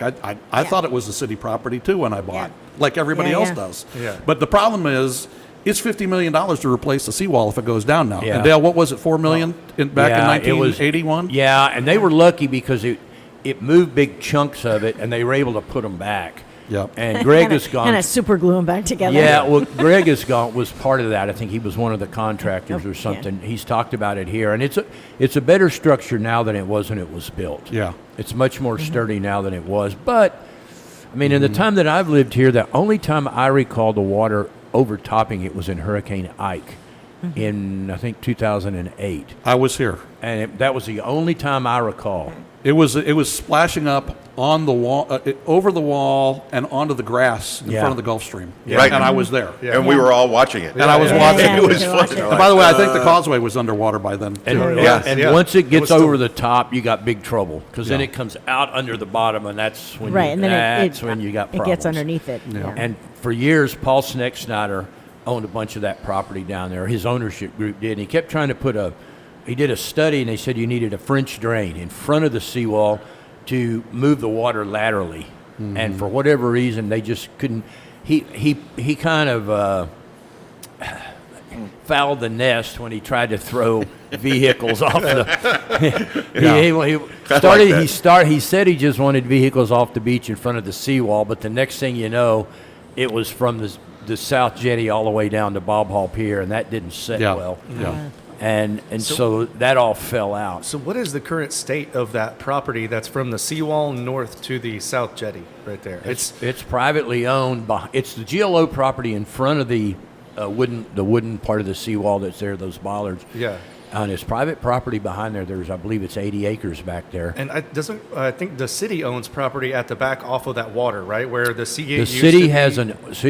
a 150-foot easement that runs from the dune line along the South Packery Jetty all the way back to, I don't know if it stops at the Seagate, or I think it goes all the way over to 361. But, well, and the reason why I'm kind of bringing that up is there has been kind of talks of as Lake Padre builds out. Lake Padre, that area is twice the size of the Port A Marina. Yeah. If you can imagine that. Yeah. It's got a way shallower channel, so we won't have the huge mega yachts. But once that's actually built out, and we'll have fuel and storage and everything there. There's been talk of using that city property to put together almost like what we have at Roberts Point Park, right? So it'd be a marina area where we can do host fishing tournaments and have everything there. You know what we do at Briscoe King. We have fishing tournaments, weddings, Right. funerals, Yeah. vow renewals, anything. Well, in it there. wouldn't Craft take fairs. much to But- turn that 150-foot wide strip along the South Packery Jetty into a nice fishing area. You can walk the jetty now, but it's a sandbur patch out behind there. It wouldn't be that hard to The island. plant some grass in there and make it a usable space like Roberts Point Park. There was a plan. The city has applied for a grant on the other side of the channel to put restrooms and redo the boat ramps over on the Packery side, on the Zon Road side, to get that hump out of there. That's definitely. We talked to Sergio about that. He said that's definitely in the works. And so they've applied for a grant there. But the area along along the south side of the Packery has never really been used properly, and it'd be make a great park space. Yeah. And it wouldn't take much. Well, and those who can remember the J.P. Luby days, back in the day, there was a little pavilion that was there. Yes, there Yes. was. And now that's gone, and with the GLO permits and everything, there's no way we could build that back. And it's the same deal with the seawall. If we lose the seawall, there's no way. It never would be able take to an get act back of there. God in order to get that kind of structure back. And there's never going to be anything like that on the Texas coast. There's been some discussions about what to do once aside from just repairing the structure. There's a question of what amenities to put in, some benches and shade structures, Right. and apparently there's been some pushback from some of the residents who don't want the blockage Yes. of the view. Oh, right. So and I got an indication at the meeting a couple of weeks ago at Gulfstream that they're going to do some public outreach and talk to the people who live down there and see who wants what. Yes. I mean, they're going out to each individual resident who is in front of that part of the seawall and saying, what do you want? And some want shade, some want nothing. Yeah. Yeah, someone get off my lawn. But, Don't touch my stuff.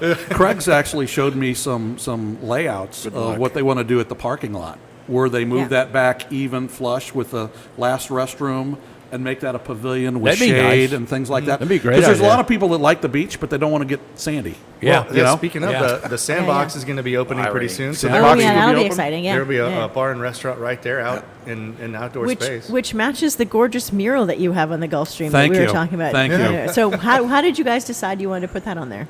We have a enterprising young person, our assistant manager, Grex Rivera. Yeah. And he found Jeremy, and they started talking, and Jeremy wanted something on the island that was iconic. Oh, yeah. And he's We're doing... talking Jeremy Flores here. And, He's and so you know great muralist. the residents were and so we brought Jeremy in to speak, Yeah. and he had designs already in place. So if you could have this or this, he brought us two, Yeah. and he showed us some of his previous work. Yep. And it was almost a unanimous vote that we wanted to do Awesome. this, and it beautifies the seawall. Oh, it makes a huge difference when you're walking in the seawall now. You really see that we're talking about the mural on the side of the Gulfstream that has pelicans and the beach and a sunset or sunrise. I'm not sure which it is. But Debbie, I get people all the time walking up to us saying thank you. Well, that parking awesome. lot, you're talking about using part of that as a pavilion. It was built with, I want to say is it 400 parking spots? Whatever the number is, it was based on the state rule that says every 15 feet of beach you take vehicles off of, you have to have a parking spot within a quarter of a mile. So the parking lot was built in the middle of the seawall so you could take cars off the whole seawall. Gotcha. And so the residents you may have been a part of this, the residents along the seawall bought that land Yes, for we did. $400,000, which was a bargain price. Oh, yeah. But it was sold at that price by the developer because they wanted to take the cars off the beach in front of the seawall. But the problem was there was never a written agreement. Yes. It was a handshake deal, and nobody could remember.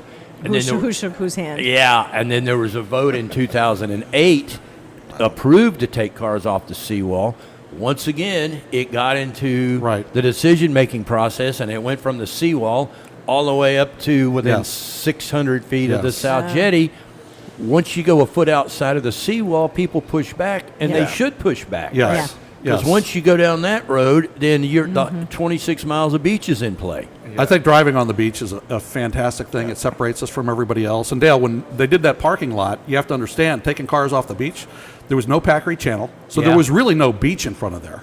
Yeah. I mean, It was- you only it was had 10 feet wide. It was 10 feet Yeah. wide, so It wasn't wide it was a enough to different drive in. thing, and Yeah. that was pre-Packery Channel. So now we saw a Packery Channel develop from the beginning in 2004, and all of a sudden there's this massive sand place there. Yeah. Right. And there's no law enforcement, no beach maintenance, and people are maniacs out there getting drunk, doing donuts and things like that. I ran a picture of a guy in a pickup truck driving through the volleyball net Yeah. while people were playing volleyball. Exactly. Oh, my He's gosh. honking his Wow. horn and establishing his right to drive through the volleyball court, I guess. Oh, my gosh. But if you take, it's something to keep in mind. If you take spaces out of that parking lot, it gotta would put 'em- probably preclude ever removing vehicles from the beach there. I think that ship has sailed.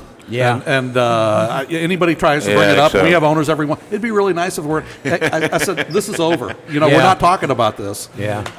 But, you know, I think it's great. And by the way, the city really stepped up after Packery Channel. They groom the beaches now. They patrol it, so it's Yeah. not lawless. I mean, Yeah. you'd see drunk kids driving go-karts, and it was just lawless. Yeah. And it was dangerous. Yeah. But it's fantastic now. It's an amenity. I'm a big fan. I've been to every beach Mardi Gras.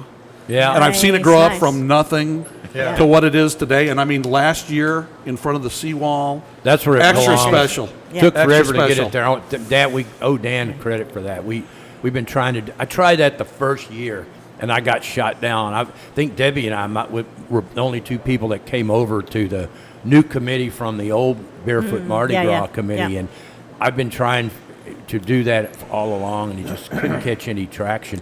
One thing I do want to point out, and I heard you guys talking about it earlier, the burn ban that went out from the Nueces County. Judge.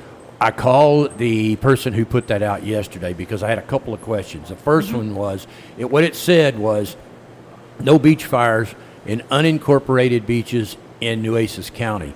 We don't have any unincorporated Yeah. beaches from the Okay. jetty in Port Aransas all the way to a mile and a half south of the Clayburgh County line is in the city limits. Yeah. So I called the camp. My question was Yeah. twofold. Number one, does the beach fire ban apply to the land run by the Nueces County Parks Board, owned by Nueces County, 6 miles of beach in Clayburgh County? And the answer Yeah. is yes. Beach fires are banned there for now. Oh, because that's it's, going to it's be so dry. Is that the whole? Yes, Yeah. but it's even though it's a Nueces County ban, it's enforced in Clayburgh County because the land is owned by Right. Nueces County. Right. And so the Precinct 4 county constables will be down there enforcing it. The second question I had was Barefoot Mardi Gras. Right. Are you going to ban beach fires and cooking fires during Barefoot Mardi Gras? And the answer is no, because it's in an incorporated area. The city would have to ban those. So the county ban does not make those illegal. So everybody knows. I mean, don't go out. So there- DC, if you're listening, you can still make us some gumbo. That's out there. right. The rules still there you go. apply. I think it's 3 feet by 3 feet Yeah. is the biggest fire you can have, but you can still have beach bonfires and cooking fires on the beach during Barefoot Mardi Awesome. Gras. Awesome. So Well, that's- there's really not a lot of room Put for away the pitch- bonfire put away the during the middle of the pitchforks. parade. Encourage you, I yeah. can see the cooking fire. I don't know how many bonfires What- we need in the middle of the parade. What you see in front of the seawall sometimes Yeah. is these people that they watch Facebook and they see these elegant structures where they will dig out a huge pit and they'll have yeah. I've got a table and look, we can all sit in here. Yeah. And then they don't fill it in after you leave. Yeah, Then you're like driving you're along. driving. Yep. Now, Dale, for years when we used to want to have, for trying to figure out, because with that parade we were so crammed in, and we were, Bob Yeah. and I would always be talking about how do we make it longer. But the pier at Bob Hall made it hard to go any farther that way. Yeah. And the other way, there wasn't enough beach. Yeah, so it the was bollards, renourishing, really. the bollards were up because it was too, it was Yeah. too narrow. Yeah, folks have wanted to make the parade longer and Oh, for years, and, and go up along the seawall, but logistically, really it we was- just couldn't- The beach was too narrow. Yeah. But And that they goes back they renourished it. almost whatever, a how many decade, years ago? so- And now, to his and now to there's his more point, room. you know, Oggs and I've been big beach drivers. Go down the National Seashore forever. We never. We never would drive in front of that because it was always too narrow. Right. Oh, yeah. But when they said, "Hey, we're going to close that off and we're going to close this," well, then we got like, "Wait." Yeah. So- We understand one you of the- closing Yeah, that, no, those but- bollards when went I in a long first time moved ago. to the island in 2000, we always go to the Holiday Inn on Sunday because they had a brunch, and then we Yep. hang out at the bar out there. And then about They 4 have a great o'clock, brunch right we now. would start wandering down toward the south end of the seawall to watch the wreckers pull the cars out of the sand. Yeah. Because the tourists would go down the seawall, then try to go around the end of the seawall, and they would bog down. So you get 3 Yeah. or 4 cars and wreckers and the sand crabs. It was a beach circus. So now they Entertainment. Mount Padre. Uh-huh. They starting last year. We give Yeah. credit to the parks people. They Oh, absolutely. renourished the beach there so that you can get cars down through there. There's been a lot of work in progress up at that end in front of the seawall. And now For this sure. year they've extended. city. You guys touched on this. They've extended the parade route down to Access Road 5. I think it is just north of the Bali Park, which is ironic because the first year we did the parade, that's where we started and went south. Yeah, actually, Yeah. we're going to be starting on the park entrance, which I Right. It's not. yeah, it's not Access Road 5. It's not. Yeah, we're moving it south All the way or to whatever Bob that Hall? is, south. It's on the way to Bob Hall. It's basically the where main you go- entrance yeah. to. We're going to come out of Briscoe King Pavilion parking lot And go right straight to the and beach. on the main entrance road. Yep. and then turn left on the beach That's and head all the good. way. So it's So it's a longer. little bit longer than last year because, like Dan was saying, I was walking about and people were parking there. Right. And I was like, Yeah. you're not going to see it. It starts ahead of Yeah. you. Right. Yeah. People are creatures of habit. So Yeah. they're like, I've been here before. I know what I'm doing. Right. I'm going to Yeah. park here. And it's like, Yeah. no, move. Yeah. The Well, we have to figure the out where parade's we're- not coming this way. We have to this figure year. out where we want to put the broadcast area. We're going to broadcast the parade The live broadcast on, center. I can tell you the best spot is up on the seawall where you look like right by Whitecap and you're looking down that way. we got to find. You We get a need nice- broadband. We got to get a signal out. So that's a work in progress. Are you talking about by The Island Island House Moon. over there? We- That Yeah, Yeah. world? yeah, by Island. We That could sounds probably like an help you Ox out. problem. We could probably help you out get some broadband at the Gulfstream if you want. Well, they're doing we'll come and look at that. I think they're going to have a band at Dan said. I think it's at the Wyndham or somewhere near there. Wherever they Yeah, put some- the judges booth, that's probably It's where we'll somewhere on set the up seawall, and I one way forget or where. another. Yeah. So it's going to be it's a work in progress. We're trying to get visuals of that parade be outside the market. When I talk to people in San Antonio and Austin, they have no idea that we have a beach parade. And the idea is to get people to come down for that event and spend a couple of days, do whatever it is they're going to do. And you can't do that without showing them pictures. So Well, we have a lot of those. Yeah. we're going to do that with We know We have a somebody. decade takes worth those? of those. Facebook. Do you know as who well. we can get in touch with to get access to those? I have- Who would? Yeah. So we'll do Facebook Who would that as well. be? Yes, that's right. The Island Moon newspaper Facebook page and Island Moon Yeah, Live yeah, yeah. YouTube. Yep. And I think that way people can watch on their phone, and we'll try to see if we can get Aug's drone Yeah, in you're going the to do air. some drone, Yeah. or are you going to be too Yeah. busy like parading? No. I'll be running the broadcast, and we'll do some Oh, okay. interviews with everybody before people involved nice, with people it, on and this, people on and Excellent. clear up that way when I people love that. tune in, they can actually get some information as to where potential places to park or what Is there not to anywhere do. left? Yeah. Give people last minute advice. Hey, there you go. Yeah, leave the flamethrowers and the flares at home. Lori Ling has, in the last few years, she's a drone photographer also, has gotten some good shots of it for us. Yeah, but it's all going to be But, yeah. contingent on the weather, so we'll see. Yes, and it always is. It always is a fun day to figure out, are we going to need coats? Are Yeah, we going to need mittens? What are we going the to parade, need? the parade We goes need rain or sunscreen. shine, but That's right. You- I've done it a couple there years in a are- wetsuit. Yeah. There are certain there are That- certain things that might not happen, like aerial shots and stuff. I like think you that, need to right? make it It's like the foggy. Rose Parade. Just like they have hosts sitting there. It's like, oh, this is the Lippis Honor Stallions. These are people from Flower That's Bluff. kind of where we're going. So, That's yeah. they were Horses. working on it. Yeah, here comes Tyler with his No, velour. for the first couple of years, we had aerial shots from Dorian Green, who's Tyler. a relatively famous videographer now. Does all kinds of music ones, and he was a good friend of Jeremy Flores. Yeah. And we invited him to the King and Queen's Ball, and he would come and take some aerial shots for us. We shot aerials the first, I don't know, not the first 2 years, but the second or third. And I think the CVB actually hired somebody, so that footage got shot somewhere. It's Yeah. in the vault somewhere. But They're in it every year. The Visit CC. They're in Yeah. the parade every year. They're always very supportive. They advertise it a lot. They take a lot of videos and photos and content of it every year. so a week from tomorrow night, tomorrow night. Tomorrow night. Holy Tomorrow crap! night is- Tomorrow night. Boy, I would I have been wanna looked see you stupid in your- showing up a week from It's now. the party. And I see you in your Fat Friday Our, finest. the I don't Fat know what I'm Friday gonna wear party this year. tomorrow. It's always fun showing up figure at Doc's something out. Seafood and Steaks, which is where we are now on Island Moon Live. There goes good. And we've got about 5 minutes left. We got a programming note we want to send out to people. We've been doing this show in this time slot here on these two radio stations, and before that 94.7 since 2017, I guess. We started Yeah. this show with Wow.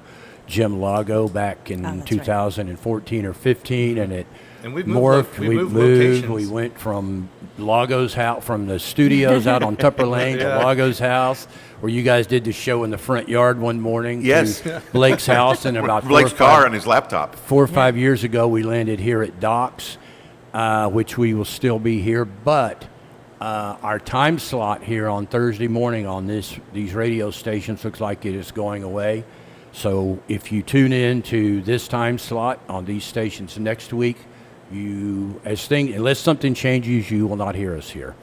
And so we are going to be migrating. We don't have a final plan yet, but stay with us on YouTube, Island Moon Live. We'll still be on YouTube. We're still gonna do Island Moon Live we'll and on broadcast Facebook. live there, and also Which we'll is great because then if you sleep we'll in a do- little, you can still catch it. We'll do updates on where we're going to land on the Island Moon newspaper Facebook page. We don't know where we're going to land yet. What we know is unless there's a change, we will not be in this time slot on this station next week. So stay tuned to alternative Dun, dun, dun. sources of information Yeah. until we have some information. We want to thank the people that have allowed us to be here for the last 4 or 5 years. We'll continue here at Docks. We're losing this time slot, and we're going to migrate somewhere. We're going to migrate somewhere, but We'll get still, out. you still got Facebook Live and you still got YouTube, so you can Yeah. still hear us. Yeah, we're not going away. We're just going. And Bob, while we have you here, Bob's on the Coastal Parks Board. Our buddy brother Greg says, he doesn't want to, not trying to push this or anything, but how nice would it be to sit there at Bob Hall Pier Yeah. and watch the sunrise Yeah. at a Waffle House? At Just a Waffle Waffle House House. on Bob Hall. Are they local?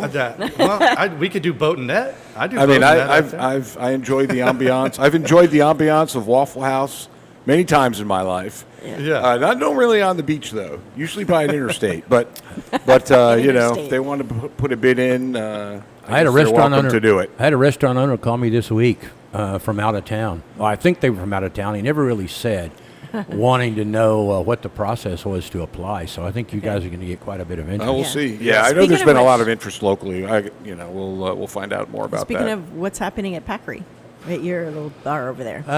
We are looking to open probably by spring break. I'll have Really? may have some announcement here in the next few weeks. Or nothing's Nice. decided yet, but things are moving positively. And there was an announcement made. We was talked about at the meeting at Gulfstream a couple of weeks ago. There's $2.1 million to finish paving that parking lot sometime. Yes. Oh, yeah. Since Yeah, Al down Gore there, yeah. invented the internet, it's Yeah. been in need of paving, and fill in the Twin Lakes of Muddle and Puddle over here under the causeway. So Yeah. it looks like they're talking about something as early as May of this year, starting a project out here. Wow. So we're kind of waiting. All of that will probably happen in conjunction, but the Packery Bar will. It will rise. It will rise from the ashes. The mummy lives. All right. Rise. Well, and it's in too strategic of a place. Yeah. We're in the time of It year. really It's a is. gorgeous location. And we're at that time of year where it's just light traffic, things aren't too bad, and then pretty soon spring break is right around the corner. So we'll be talking about that and getting to you with all the best stuff coming back from Island Moon Live. A big salute and a thank you to everybody, all our guests Yep. that joined in today. And off in the distance, you can see the slow, inevitable rise of the mushroom cloud of truth. Eric Von Wade Show coming at you shortly. Stay tuned.